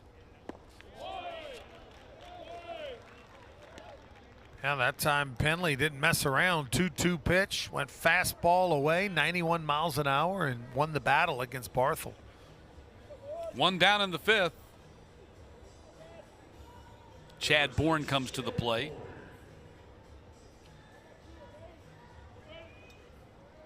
Bourne started his college career at Miami.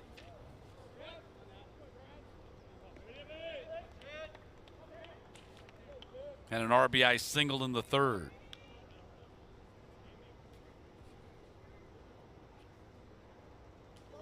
Goes over his head.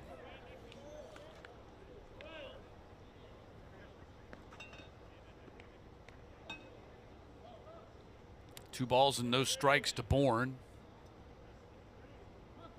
Coastal a phenomenal 44-11 on the season. Bourne hits it to the third baseman. Sinise throws him out for out number 2. Just threw it in there, 2-0, 89-mile-an-hour fastball away, and got the ground ball. And that's something that kids out there should learn. Look, when you get 2-0, 3-1, don't always try to throw a breaking ball, a changeup. Sometimes just throw it in there. Baseball's hard. Hitting it's hard, and you just throw strikes, good things happen, like right there.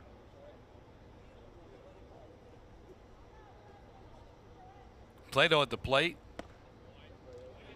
Penley now 4 2/3 innings.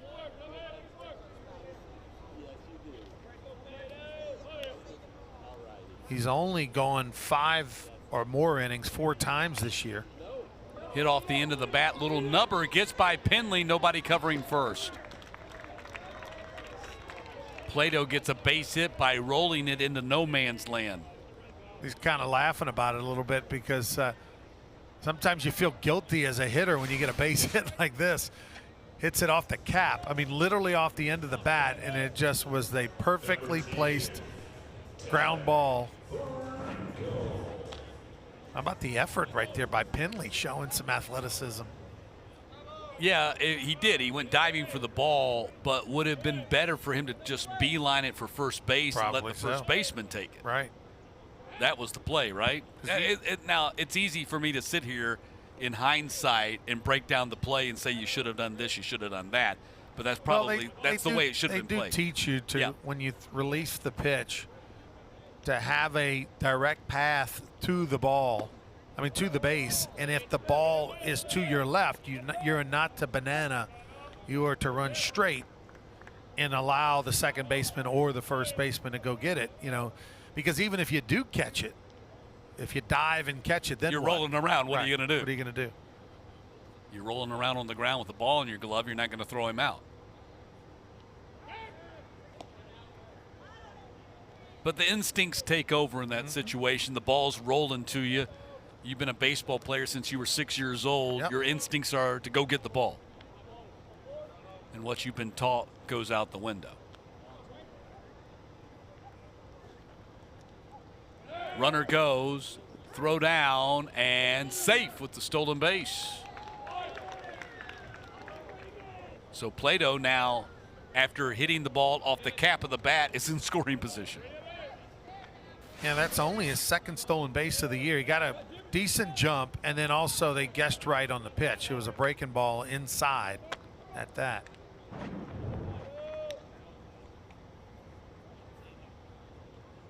Barango takes a strike. It's 1-2. Put down a sack his last time up, and he's 0 for 1 officially in the game. A fly out to right back in the second.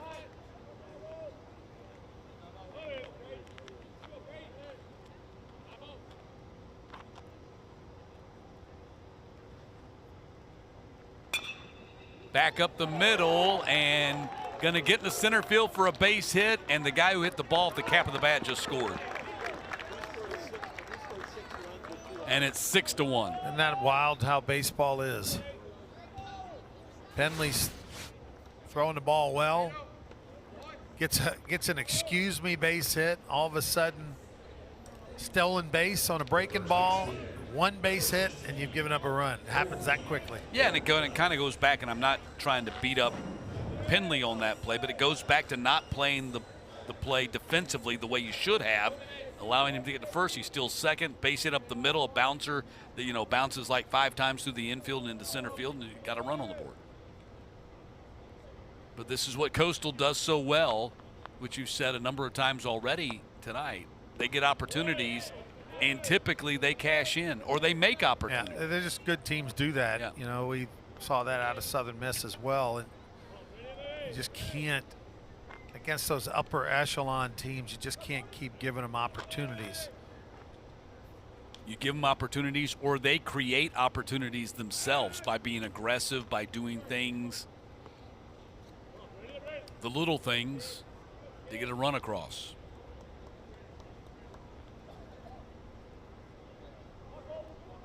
Thorndike.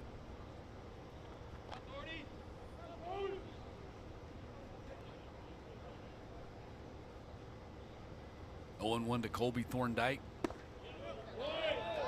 Sounds like a family name from one of those novels, the Thorndikes. The Thorndikes. Yes. Yeah, they have a lot of land and horses.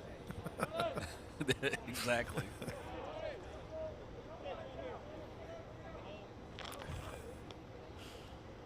Oh, 2 pitch. Bounced in there. Runner between the bags. Throws down to second, and the ball is dropped by Parker. It wouldn't have mattered. He wasn't going to get him at first anyway. He had retreated back to the bag in time. So 1 ball, 2 strikes.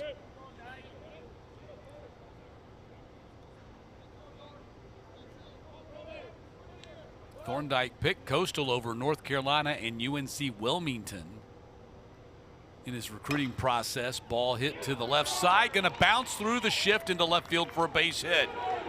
And runners are at the corners.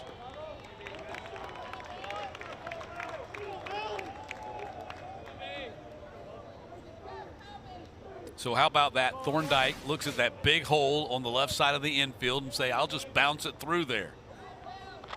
Yeah, good piece of hitting. He let that ball travel, get deep. That's hit right to where the It shortstop really looked like he was trying to go the other way. And again, the shift was beat by the hitter. That's exactly where the shortstop would have been, but wasn't because of the shift. Here's Sykes with runners at the corners and 2 outs.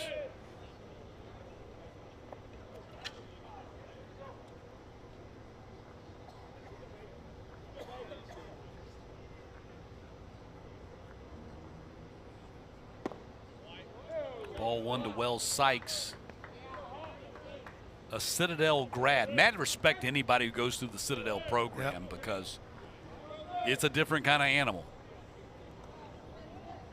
You got to go through the whole military thing and be very disciplined, and that's a hot shot to the third baseman. Sinise will throw him out, and the inning comes to a close, but another run on the board for Coastal, and we'll head to the 6th in a 6-1 game.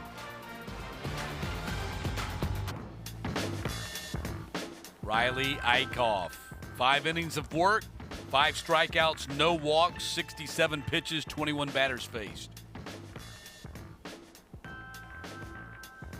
And he has been really good, giving up 1 earned run, 6 hits, and like you said earlier, Ronnie, when you don't walk anybody, you can give up the hits. Yeah. I mean, the breaking ball command has gotten better as the game's going on by Eikhoff.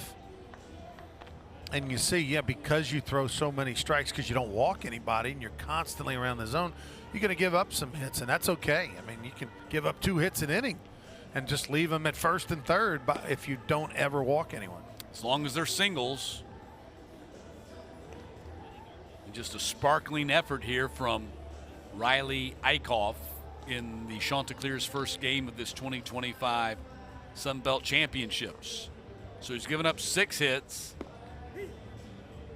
5 singles, and the 1 home run. And the 1 home run he gave up, while it was impressive, it was a solo home run. Right, you can live with that for sure. And by the way, it was an impressive home run by Parker to one of the deepest parts of the ballpark. Yeah. But hadn't done a lot of damage, just that 1 run on the board, and at the time it gave Georgia Southern a 1-0 lead. Coastal has kind of methodically come back, put 4 on the board in the 3rd, and run each of the 4th and the 5th, and they lead it by 5 runs. As a guy who's has given up a home run or 2, I would much rather give up a tape measure shot than an oppo off the foul pole, which I have done before. An opposite field home run that hits at the base of the foul pole counts the same as a 500-foot homer. And with men on base. And the big 500-foot homer, it wasn't quite 500 feet, but it was a long one, right. Had nobody on base. And here's Herholtz. Got a couple hits tonight. Indeed he does, and he socks this one towards the alley, and it's going to be run down. by Pato. Well, he's seeing it well out the hand of Eikhoff, that's for sure, because he's had 3 good swings.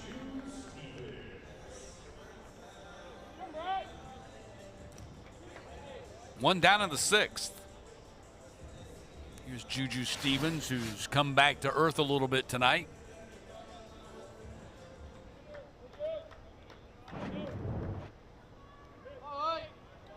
Oh for 2 with a ground out and a strikeout.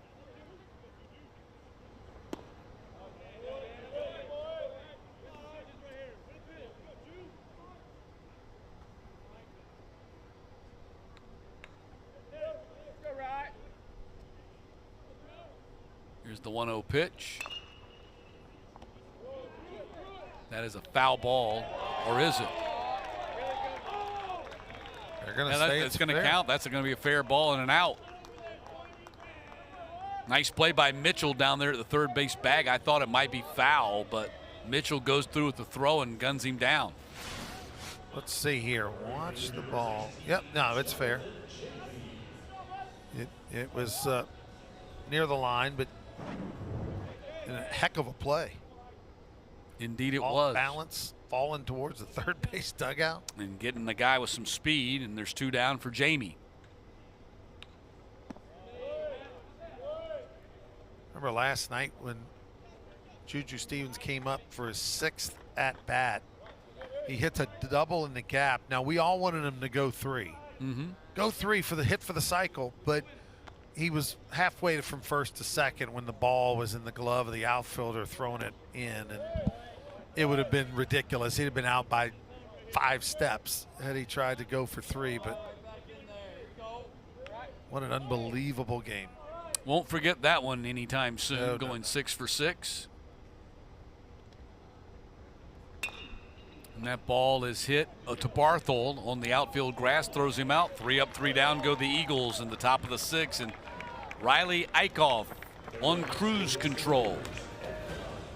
And a 6-1 lead for Coastal.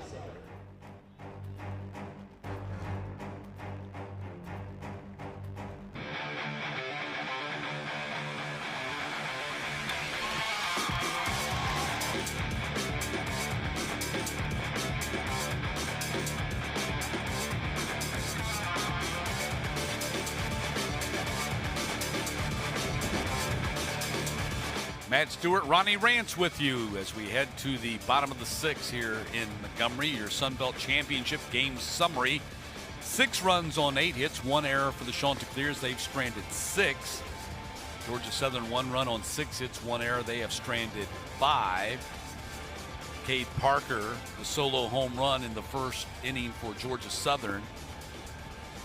Actually, that home run for Parker came in the 2nd inning, but nonetheless a home run. And Penley goes 5 innings so far, giving up 8 hits, 5 earned runs. Mitchell a 2-run triple. Eikhoff has been the story, as has been so often the case here, and this is game number 5 for us. We've had great starting pitching, or some kind of pitching in there that has really stood out.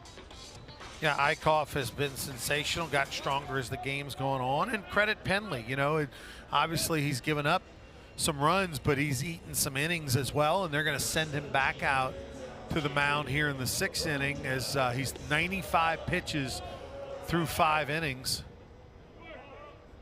But again, you know, this will probably be his only start of the week, so go ahead and let him go as long as he's comfortable and healthy and doing well. How about the starting pitching performances that we can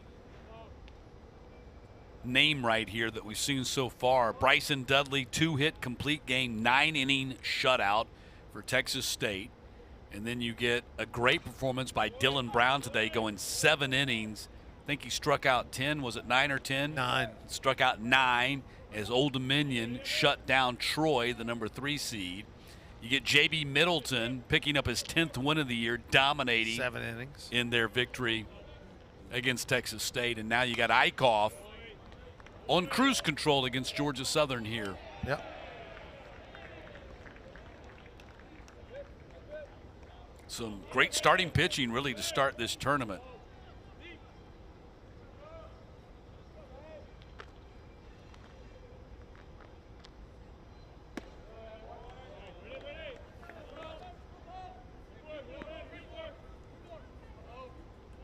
Bodine 1 for 1 officially. He's walked twice, once intentionally. He singled his first time up. Bounces it on the infield and through the shift. The shift has been a big loser in this tournament so far. Yeah, I would say that the offense is probably batting about 800 against the shift. I would love to see the analytics on that, but it seems like more often than not, the batter is beating the shift. In that case, he bounced it through the middle. Second hit for Bodine, and Alexander comes to the plate. I always thought that when you do the shift, let's say you move the shortstop over to the second base side of the bag, and you move the third baseman over to where shortstop is, the official scorer is going to put it as a 6-3 out if the shortstop fields the ball, no matter where he fields it. You're right. On the field. I think it should be where the position is. I think if the shortstop fields it at playing second base, it should be a 4-3.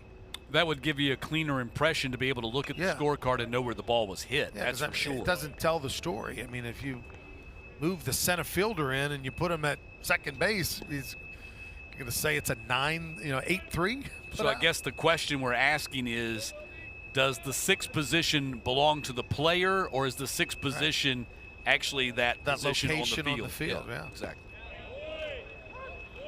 Count now 1 and 2 to Alexander. These are big questions you're asking. Well, for 150 years, no one had to think about it. Exactly. It's just the whole shift thing is in the last decade. Yeah, these are big philosophical baseball questions that you're asking here on this Wednesday night. We'll have to give it some thought. Here's the 1-2 to Alexander. Back up the middle and off the glove of Penley. Picked up by Parker. They still throw him out. Good play by Parker. Yeah, you probably might have had a chance to field that for a turn 2 because it was sort of a jam liner. See right here, the second baseman would have had it. And instead, you don't get 2, but at least you get 1 because of the nice barehanded scoop by Parker. Yeah, that's tough luck for Penley because he prevented a double play. That would have been a 6-3 double play in all likelihood. Instead, Bodine's at second, 1 down, and here's Mitchell. Back up the middle into the shift right there behind the bag, and Odden throws him out. Bodine gets to third. Now that wasn't a shift with the other. That was credit just the shift. Yeah, the shift worked there. Yeah, well, he wasn't shifted to the left side of the bag. He was just shifted up the middle. Yeah, but a shift nonetheless.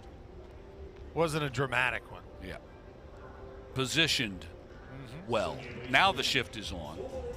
With Bodine look how he looks at his card. He's got the little laminated cheat sheet in his pocket, and it has a little scouting report on each hitter to sort of give them an idea of where to stand. And now they've got the shift dramatic where the shortstop is on the second base side of the bag. Those are the kinds of cheat sheets that are okay, not the kind I had in high school that would get you kicked out of a Catholic school, but that one they want you to have in your pocket. Don't worry about it, Ronnie. The statute of limitations is long since passed on your Catholic school. Base hit into right field. Bodine will score, and it's 7-1. And Barthol has himself another hustle double, his second one of the night.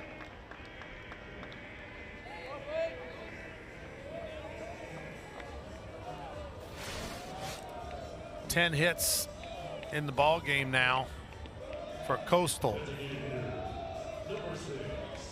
11th double and 45th RBI for Barthol.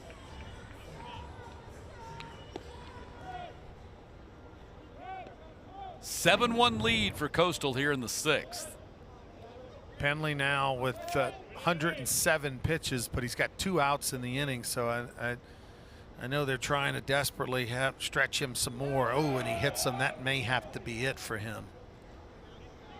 Let's see where he got hit. Did it get him? I thought it got him on the shoulder blade. Yeah, it didn't get him on the neck. I think you're right. Got him on the shoulder. Yeah, right on the left shoulder, and then that'll be the end of Penley's night as they'll make a pitching change.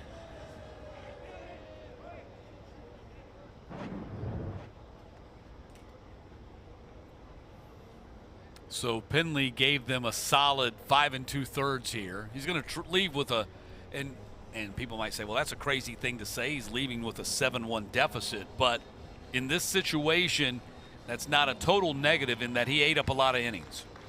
Yeah, I mean, they did his job. I mean, regardless of the outcome, he pitched him into the 6th inning. He gave him some innings as a starter. You'd much rather that than get knocked down to 3rd or 4th.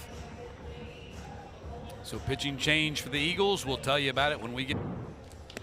Thomas Burke, the new pitcher for the Eagles, the freshman left-hander out of Cumming, Georgia, and Forsyth Central High School. 6'6", 201, tall drink of water, making his 15th appearance. Pitched a couple of times on May 16th and 17th against Marshall in relief. You see a 5.5 earned run average, 29 in the 3rd innings total this year through 14 appearances, so a little over 2 innings on average per appearance. 31 hits allowed, a lot of walks. Yep. 27 walks is a big number. And that's the issue as you take a look at his freshman line score for the season.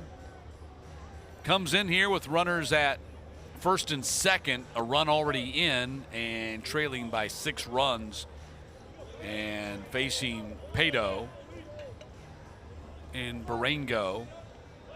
Fastball for the 6'6" lefty, going to be around 88, 89 miles an hour.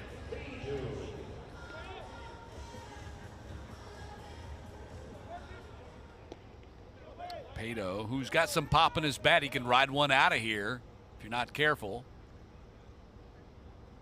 Runner goes immediately, and then stolen base on a double steal without a throw. Barthol took off, huge jump, and Bourne's now at 2nd too. Well, that's a scouting report thing, right? You know, they know he's a high leg kick guy.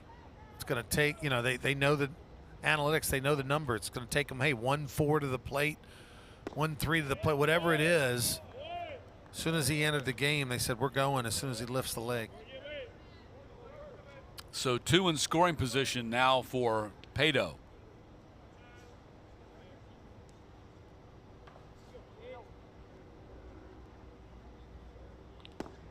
What's impressive about the 5 home runs and the 23 runs batted in, they've come in 67 AB.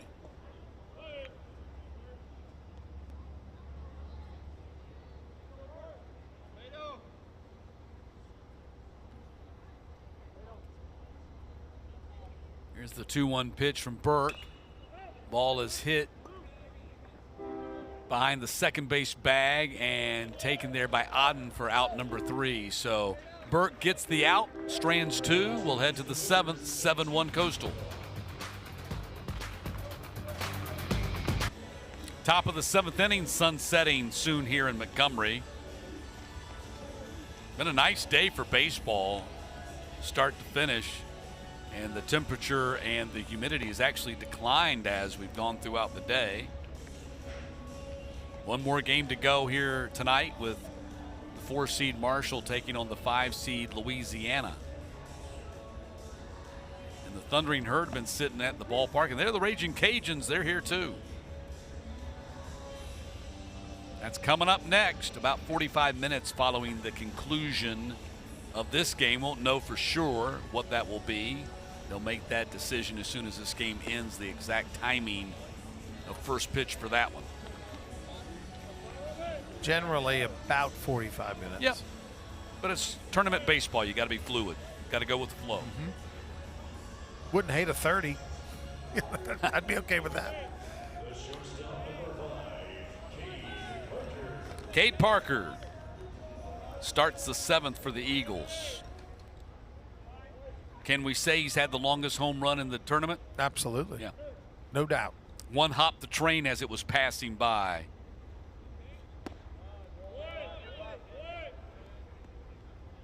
And that was his 14th home run of the season. But he has struck out since. That was in the 4th, and this is his 2nd plate appearance since that homer. Eikhoff has averaged just a touch over 12 pitches per inning. Anything 15 or less is very good. I mean, we're at 76 pitches in the top of the 7th. We are within the realm of possibility of a CG here for him. Short hop play. Nice play by Mitchell to throw him out. Eikhoff does have one complete game this year. So Parker retired. Watch Mitchell get this thing on the short hop. Came in and played it. Yeah, that's what you have to do on a chopper. You have to sprint towards it and try to get it as close to that little hop as possible. That one was a challenge, but he made that play nicely. Yeah, Schnall says he has really worked hard at his defense at third base. Nobody takes more ground balls than Mitchell. That comes from last year. He was hurt last year and just did not get enough work because of his injury to be in the rotation and play much last year, which he didn't. But he's really embraced the work ethic, made himself into a really good third baseman. And also, on the offensive side of things, he's not a big bopper, but bats 3 in the order. He's embraced the mentality that they have there of Coastal of, getting on base any way you can.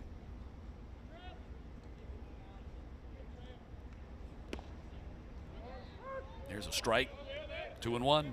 89 still with the fastball. Been 89 and 91 tonight.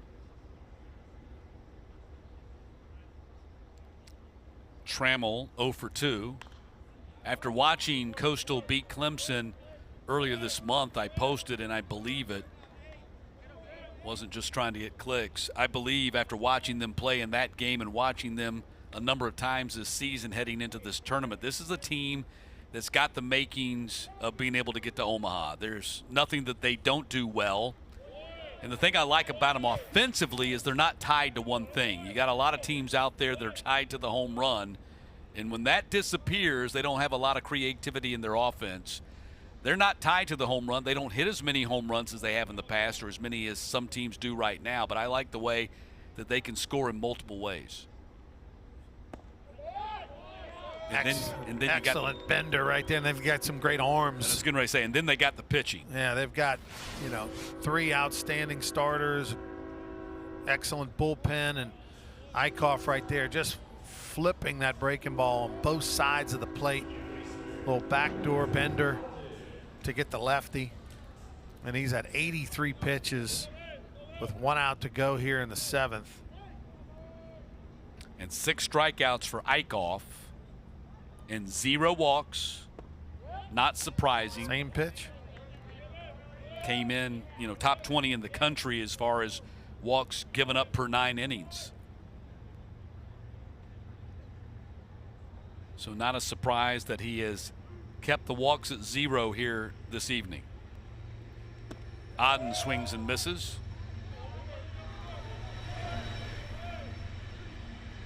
Really curious to see what Coastal does this week. Can they win both championships, the regular season and tournament championship? Because that would give them a really good argument, because their non-conference RPI is top 10 in the country, 5th actually. And they can make a real argument to be, hey, we deserve to be a top 8 national seed. And if you get that, that's the easier path, the ticket to Omaha.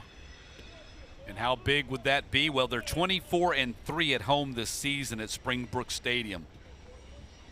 And they've averaged right at 3,000 fans per home date.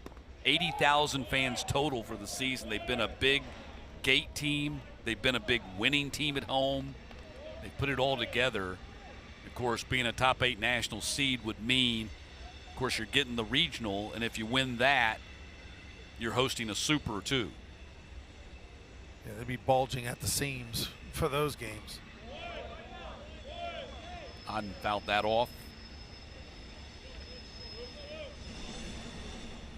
And right now, D1 baseball has them projected as the number 10 national seed. They would be paired with the NCAA Baton Rouge regional, where LSU is projected as a number 7 national seed right now. LSU fans don't want to see that, because Coastal Carolina went in there and beat them in the Super Regional on their way to the national championship. Exactly. That was the and path broke they their took. heart. Yeah, the correlations there are, if you're tied to the NCAA the D1 baseball projection, base hit up the middle for Auden, and he'll reach with 2 outs. The team that they went through to get to the Supers in 2016 was NC State, and they won the regional in Raleigh, if I'm not mistaken. No, I think it was Miami. No, it was definitely North Carolina, because I was calling a regional in Columbia, and we had the same weather they did, and we didn't end up finish our regional till Tuesday. I'm sorry, that was Stony Brook back in the day.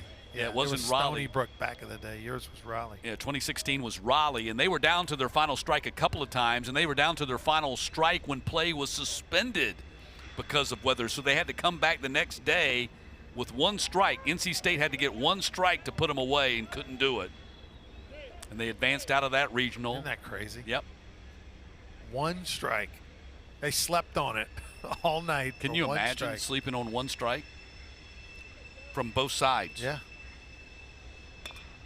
Tate hits this on the ground to the third baseman. Mitchell slings it across the infield. Inning over. Scoreless frame for the Eagles. 7th inning stretch and a 7-1 lead for Coastal. And the road to Omaha really starts, actually it started during the regular season, gets a little bit more dramatic once you get into postseason play.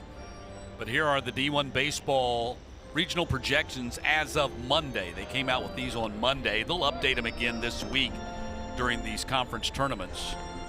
And Coastal has a 10 seed, Southern Miss is a 14 national seed. Troy as a 3 seed in the Auburn Regional. Losing to Old Dominion today probably makes them a little uneasy, as D1 baseball had them listed as among the last 4 in. Troy by no means done though, but they're going to have to do it out of the losers bracket here next couple of days.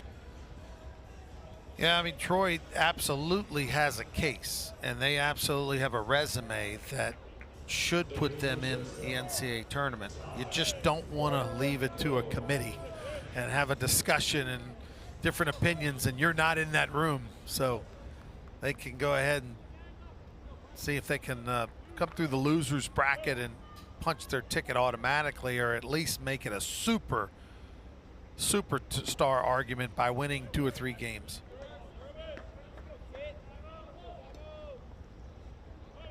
Yeah, and you don't want to finish the season on a losing streak. Right now, Troy's lost 5 in a row. You want to kind of turn that back around and pick up some wins here, even if you don't win the tournament here. Right. You don't want to go out on a losing streak. So imperative that they beat Texas State tomorrow.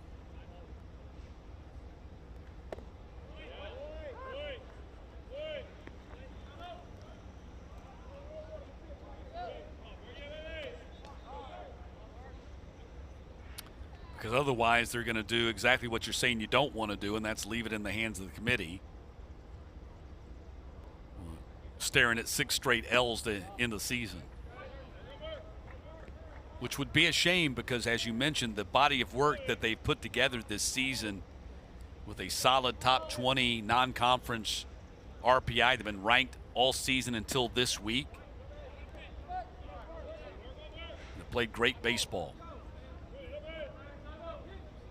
They'll be back out on this field at 9 a.m. tomorrow morning against Texas State in an elimination game. 3 balls and 2 strikes to Barango, and he draws the walk.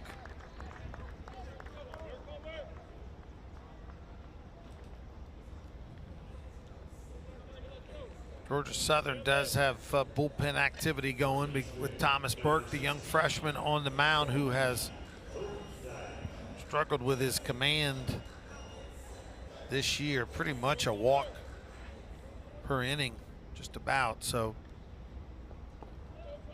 I'd like to get him some experience, but just in case, there's a safety net behind him. And if Georgia Southern is unable to bounce back and get back in this game and win it, they're going to play tomorrow at 12:30 Central Time in the losers bracket against whoever ends up dropping our 4th and final game today between Louisiana and Marshall. Ball got away down in the bullpen, so that's why time was called.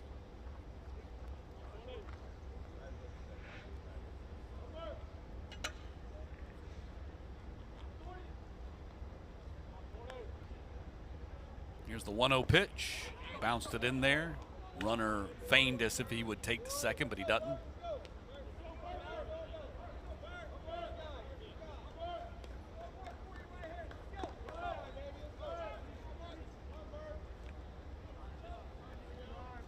Thorndike was rated as high as the #4 first baseman in high school in the state of North Carolina when he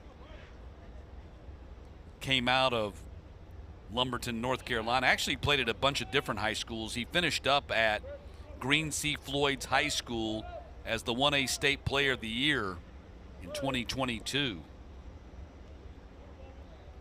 He only batted .654 with 10 homers and 28 RBI at Green C. Floyd's High School.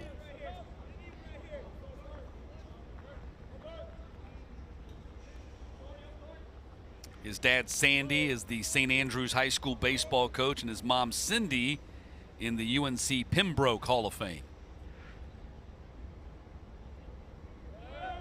2-1 pitch, rifled into right field for a base hit.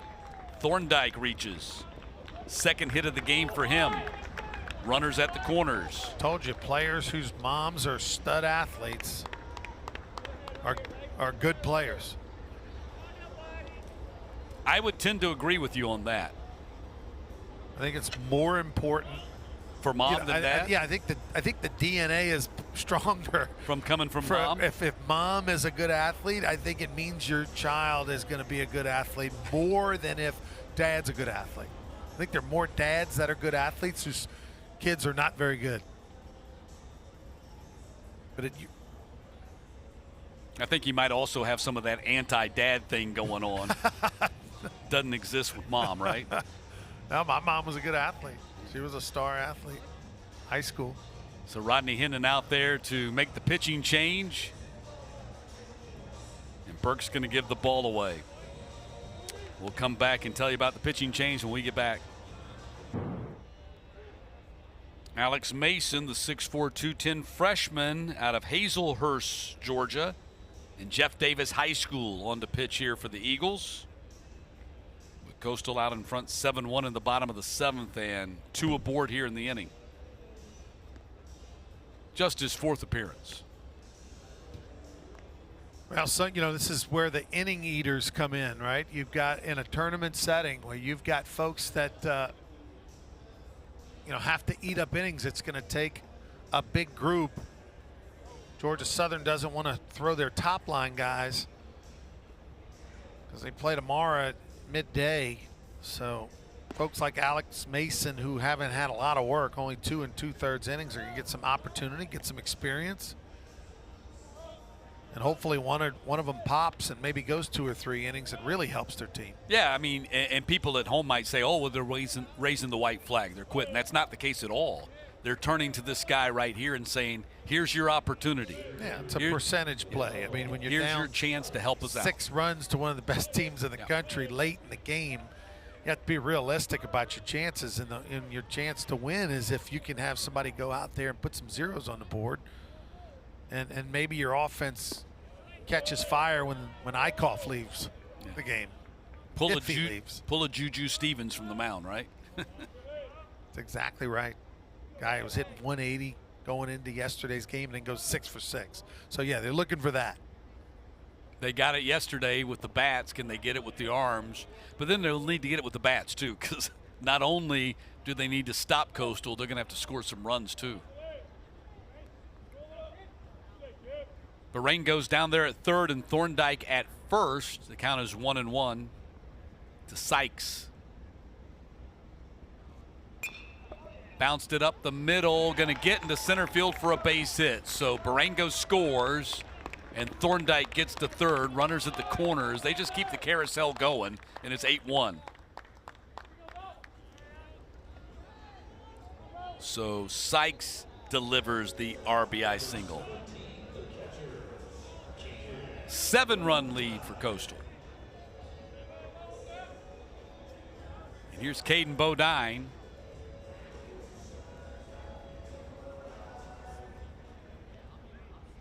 Bodine has been on base in every trip to the plate this evening. Couple of hits and a couple of walks.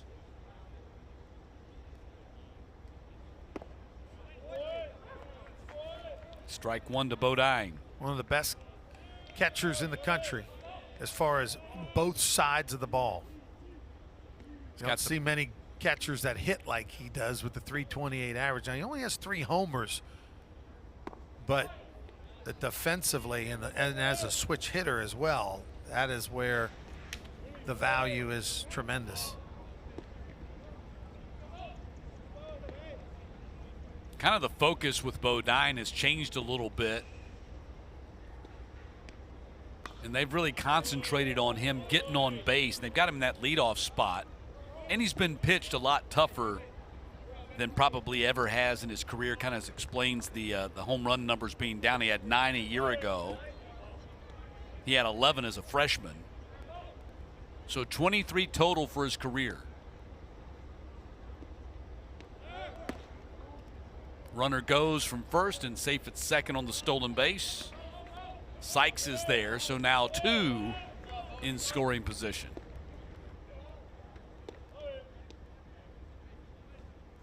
They never miss an opportunity to put the pedal to the metal, do they? There are plenty of scouts right now that have been watching that young man all day. And how about that? The youngster, the little used reliever, Alex Mason, flips up. Really good breaking ball there in the 2-2 pitch. Watch the outside third. I mean, that's on the edge. Can't do it any better than that. Strikes out Bodine. First time Bodine's been retired in this game. So now 1 down in the inning. Alexander goes after the first pitch and hits it into the ground out of play. That'll give you some confidence if you're Alex Mason, only thrown 2+ innings this year. You go in there and strike out one of the best hitters on the Coastal squad.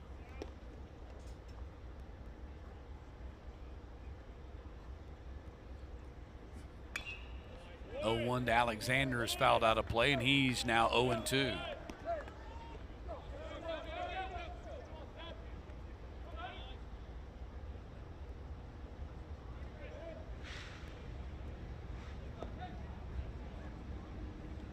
Definitely got some scout-looking types behind home plate. Yep, there's a few of them. They've been following this Coastal team all year. Alexander goes down. A couple of strikeouts. I told you, you got to find somebody, Mason, right? Yeah. Mason doing exactly what they were looking for. Alex Mason gets back-to-back strikeouts of Bodine and then Alexander. A nice arm side run on that fastball, 90 miles an hour, and just bearing in on Alexander. This is how it happens. This is how you move up the depth chart. Mitchell at the plate. Thorndike down at third still. Sykes at second.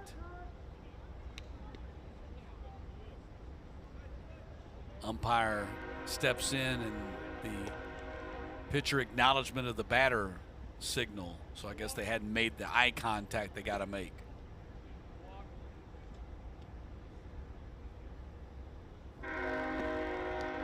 Breaking ball in there for a strike again, 1-1. Yeah, 78 miles an hour on that slow curve.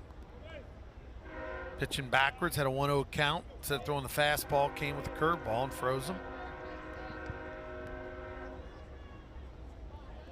1-1 pitch to Mitchell. Good play by White to keep that thing from going to the backstop and preventing another run from scoring. Really nice play.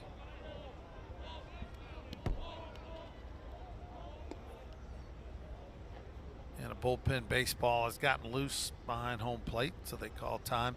You know, you got, if you're Coastal, you know, you probably don't have much of a scouting report on Alex Mason. There you see the nice play by the catcher. Yeah, he only had 3 appearances coming into tonight, so guessing he probably didn't make the scouting report. I mean, breaking ball, did he go? Apparently he did not. well, that was close. It was, and it was a good pitch too. One strike away from Alex Mason, maybe striking out the side.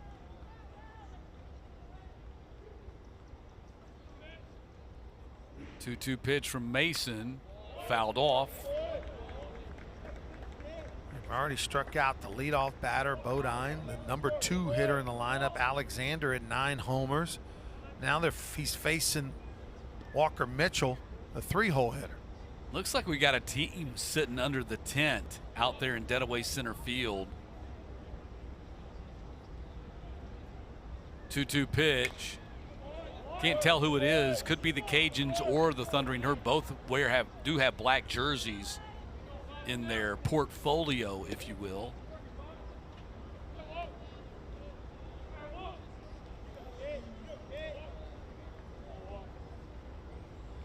It's Marshall. There you go. And the Cajuns are out there too. They're all out there, taking it in out there in center field. 2-2 pitch. Called strike 3. How about Mason coming in? Wow. Very little used during the regular season. He strikes out Bodine, Alexander, and Mitchell here in the 7th with runners on 2nd and 3rd.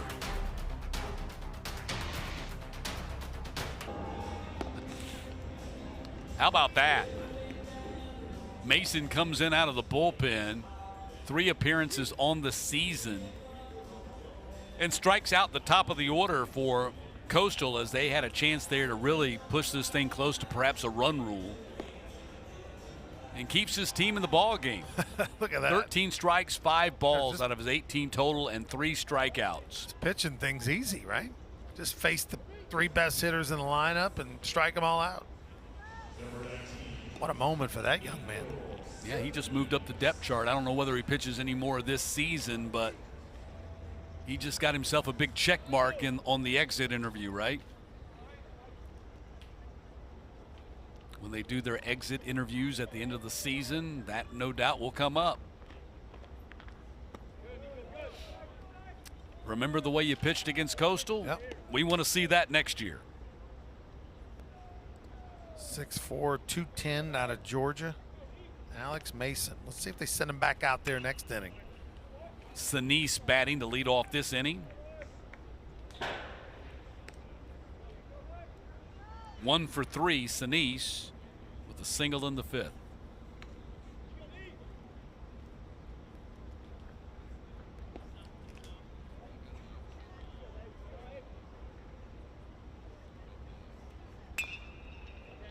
Hot shot, going to get in the left field for a base hit.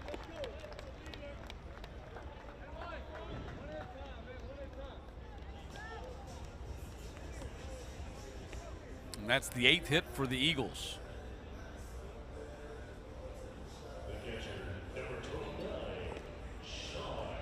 Well, that's the MO of Eikhoff, is just to, pound the strike zone. It's okay if you give up a hit or 2. Eikhoff at 93 pitches, and they do have activity now in the bullpen. So now looking less likely he's going to be able to go the full 9. Would not think that they want to push him too much beyond 100.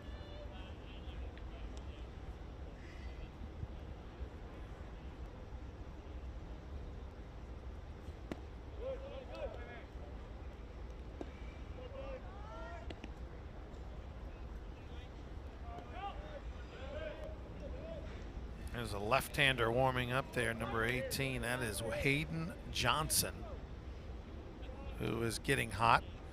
One of the many really good arms they got down there in the bullpen. They are loaded down there with lots of options. Ball hit to Barango on the 2nd, on the 1st. Double play, 6-4-3.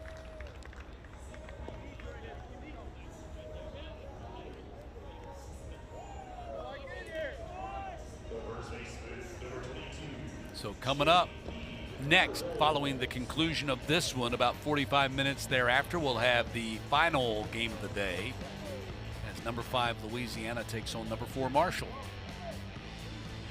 Yeah, game number 2 ran long, and so that's why we have found ourselves running an hour plus behind. So if you tuned in looking for Marshall in Louisiana, you got time to order a pizza and, do a few chores around the house, and then joining us. I'm good with ordering the pizza. The chores, I'm not down with that. Don't sign me up for that. It's the end of the day. No more chores. Sun's going down. We know the rule at your house, right? Sun goes down, that's it. Yeah, right. I take my orders. Yep, might have that pitching change finally. Yeah, it looks like that's going to be it. Looks like Eikhoff's night is going to end at 96 pitches.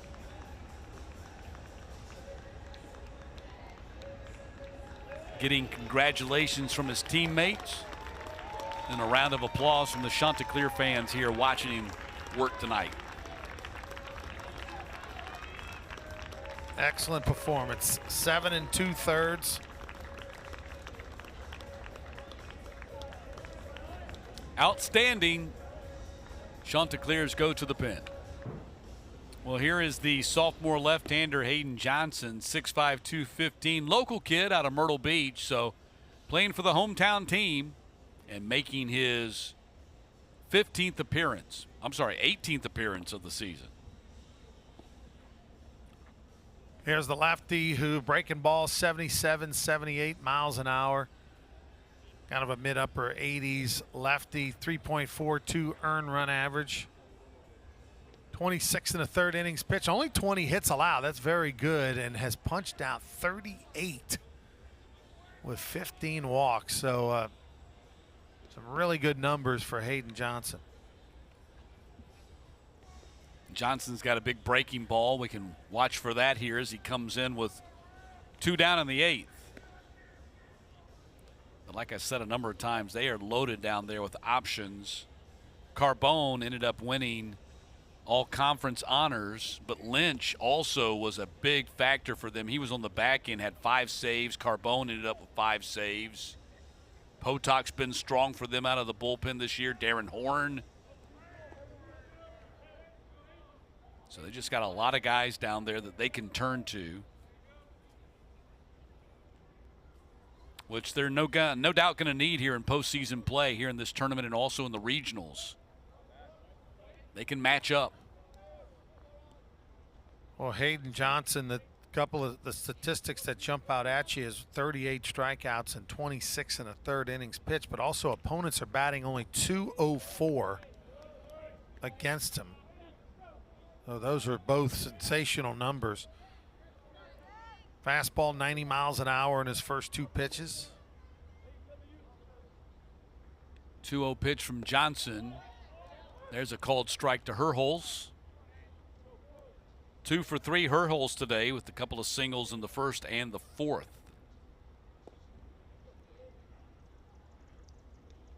Two-one pitch, low and away, 3-1.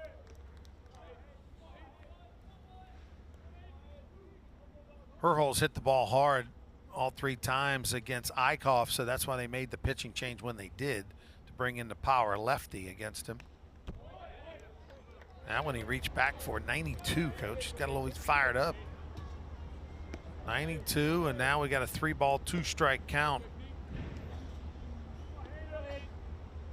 See if they stay with the heat.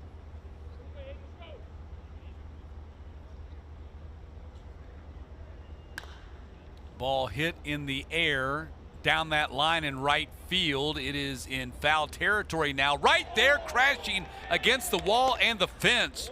What a catch by Pato out there. Wow. Reaching the wall and the netting at precisely the same time that the ball got there. I mean, he ran a long way. I mean, he ran probably at least 100+ feet and then crashes into the net and the wall. Outstanding concentration. He goes over that wall if their netting hadn't been there. Great play by Pato. The 2025 Sun Belt Baseball Championship presented by Troy University is brought to you by Bank Plus. It's more than a name, it's a promise. Member FDIC.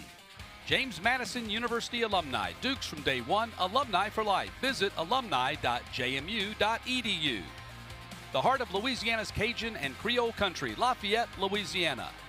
By Vivenue, the new era of event ticketing. Learn to lead at Troy University. and by SoldOut.com, the official ticket resale marketplace for the Sun Belt Conference.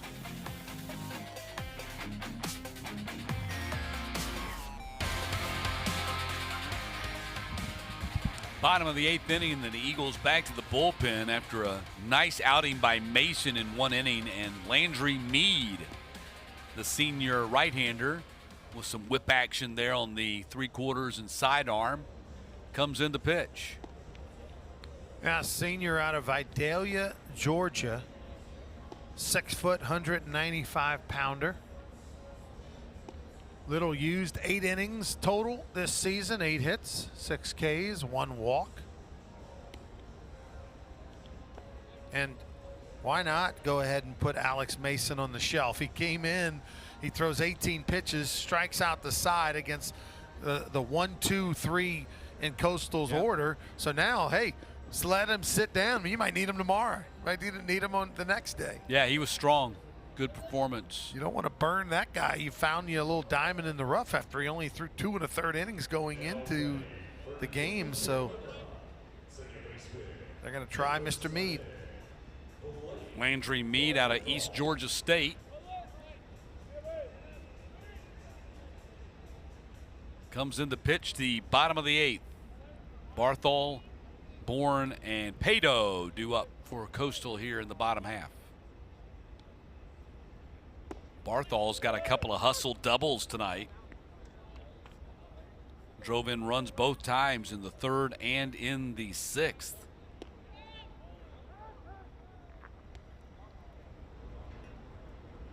And those were doubles in which he didn't hit the ball in the gap. He just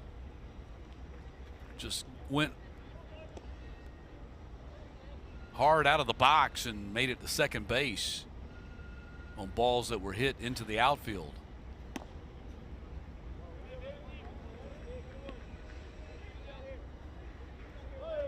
One ball, one strike to Barthol.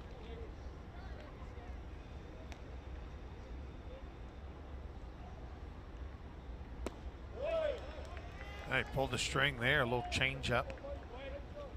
Mead fastball around 87, 88. Breaking ball 82, 83, and that change up 78 miles an hour.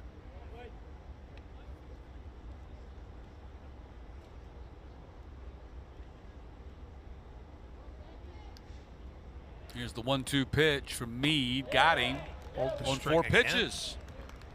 That changeup just completely fell off the table.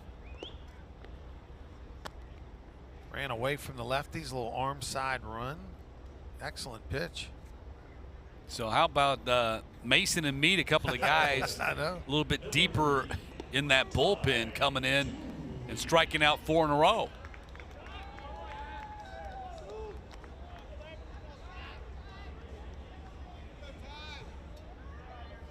Pitch hitter Ty Dooley, who, as I mentioned earlier in the game, he's been out with injury. They're starting shortstop, so Dooley getting a chance to get in here and play and get some work in. He's been out with an ankle sprain, and officially Coach Schnall said he was day-to-day coming into the tournament. Mios is another guy who's been out, and he's been cleared to play, although we have not yet seen him play. He's been out for a while, so going to have to work him in a little slowly.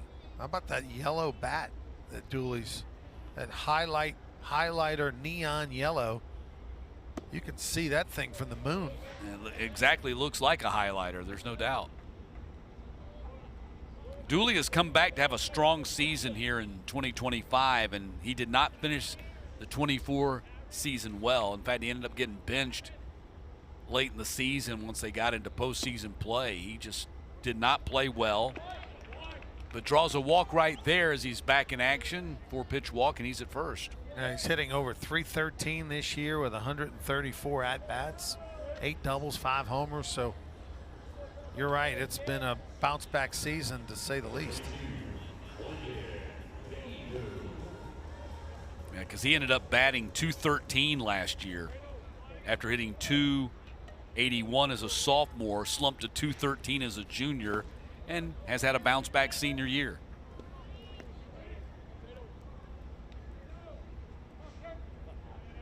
There's Pato, who made that nice catch in the right field corner to end the top of the 8th.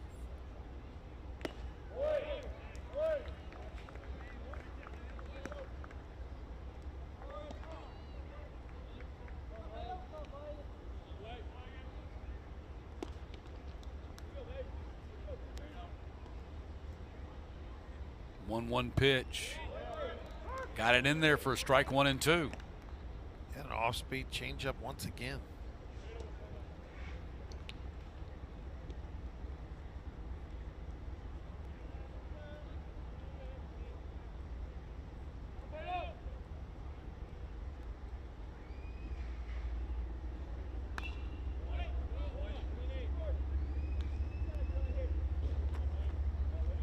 Still got another game to go here. Louisiana and Marshall.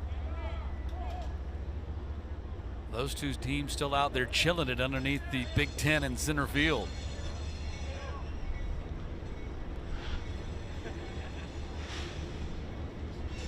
One-two pitch, got him, another strikeout. So that's 5 strikeouts now from Mason and Meade since coming on in the 7th. Another off-speed pitch, just a straight change. Look at the bottom fall out of it. I mean, has the arm action of the fastball. Kind of fools the hitter. He's seeing 88 arm action, but it's a 78 to 80 mile an hour pitch. Here's Barango. 1 for 2 in this game. Put down a sacrifice, drew a walk. He has an RBI single. That came in the 5th.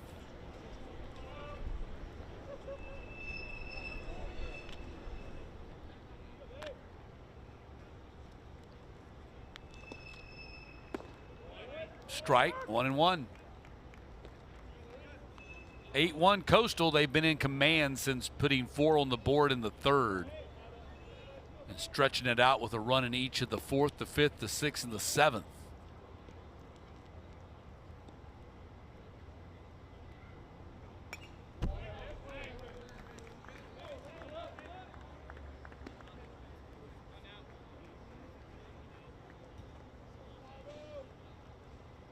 One ball, 2 strikes.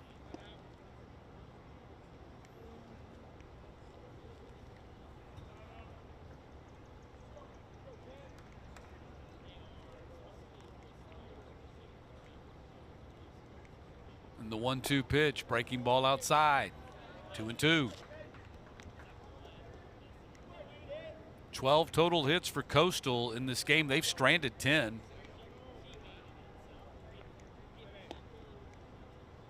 So a little bit like Southern Miss in our previous game, didn't take full advantage of all the opportunities that they had in this game. Bouncer goes to second, gets the out, inning over, and we're headed to the 9th. Last chance for the Eagles. They got to make up 7 runs. How about Meade and Mason? Top of the 9th, and Georgia Southern down to their final 3 outs here to try to stay out of the losers bracket. Coastal trying to advance into the winners bracket. If they can get that, and they do have an 8-1 lead as we head to the top of the 9th, they would be playing tomorrow night, Thursday night, 7:30, against either Marshall or Louisiana, whoever wins our 4th and final game today. Now Coastal, you see that line score, 8 runs, 12 hits, and the 1 error. And Georgia Southern's had 8 hits, but they've been spread out.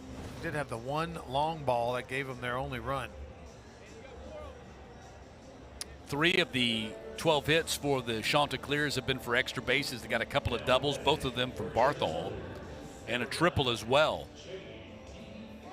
New pitcher Luke Jones in the game, freshman, 5'10", 185-pounder out of Greenville, South Carolina. So interesting that they're going to tag team and put Jones here on the back end and have him pitch the 9th. They had considered him as a possible starter before going with Eikhoff here today.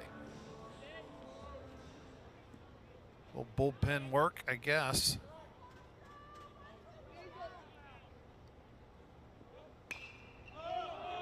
Ball up the chute. Wow. What happened there? Yeah, I don't know that he had a good look at it. He must have lost it. because the ball ended up falling at his feet. It didn't feel like he had a read on it.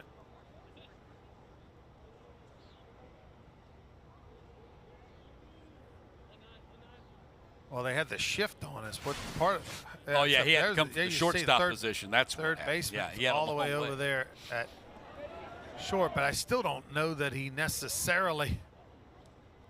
Yeah, because the ball ended up falling, nearly hit him in the feet. Yeah, he told his teammates that he couldn't see it, and that it looked like it. So pinch hitter here for Stevens in the 9th.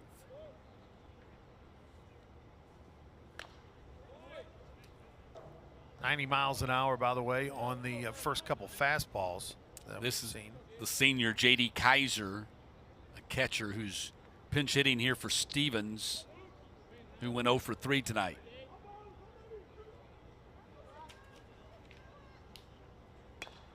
Kaiser hits this one softly to the shortstop. Barango throws him out. One down here in the 9th. He hit it to the third baseman, who was playing shortstop. Yeah, there you go. It goes back to the argument we were having earlier in the day. So that was Mitchell who actually made that play on the soft liner. Hit it to the shortstop position, but the third baseman playing in the shortstop position. So one down in the 9th either way.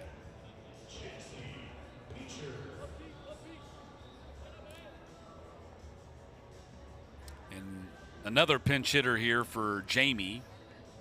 This will be J.C. Peacher. Peacher, a 6'1", 170-pound redshirt senior from Pace, Florida. In the Panhandle, went to Pace High School. Peacher hits that on the ground. That is to the second baseman, Barthol, and there's 2 down. So Eagles down to their final out here in the 9th.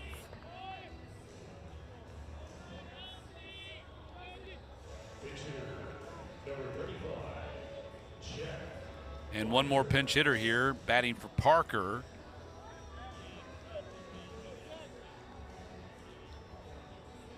Jack Myers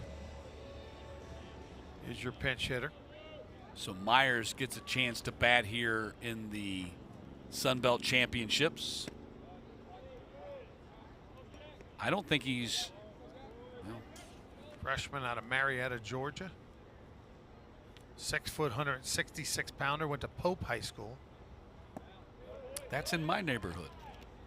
Don't know him though, but Pope is the high school in the district in which I live. The Greyhounds, they got a great team. They win a lot of state championships.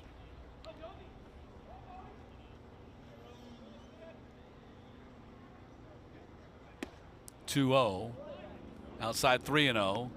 I live in that fertile baseball ground of East Cobb. Travel ball central. Yep. 3-0, tap foul. Lots of great baseball players, major leaguers, college baseball players have come through that area.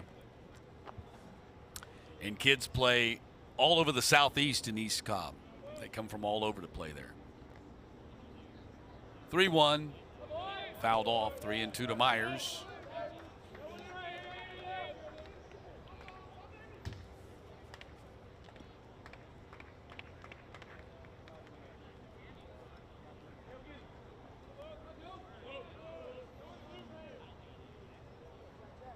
Jones 1 strike away from finishing this game and gets it.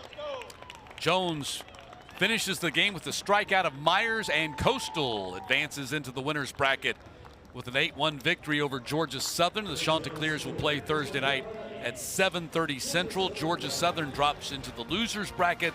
They will play Thursday at 12:30. Yeah, Jones reached back with a little 91-mile-an-hour heat to finish the game, and dominant performance by the regular season champs, Coastal.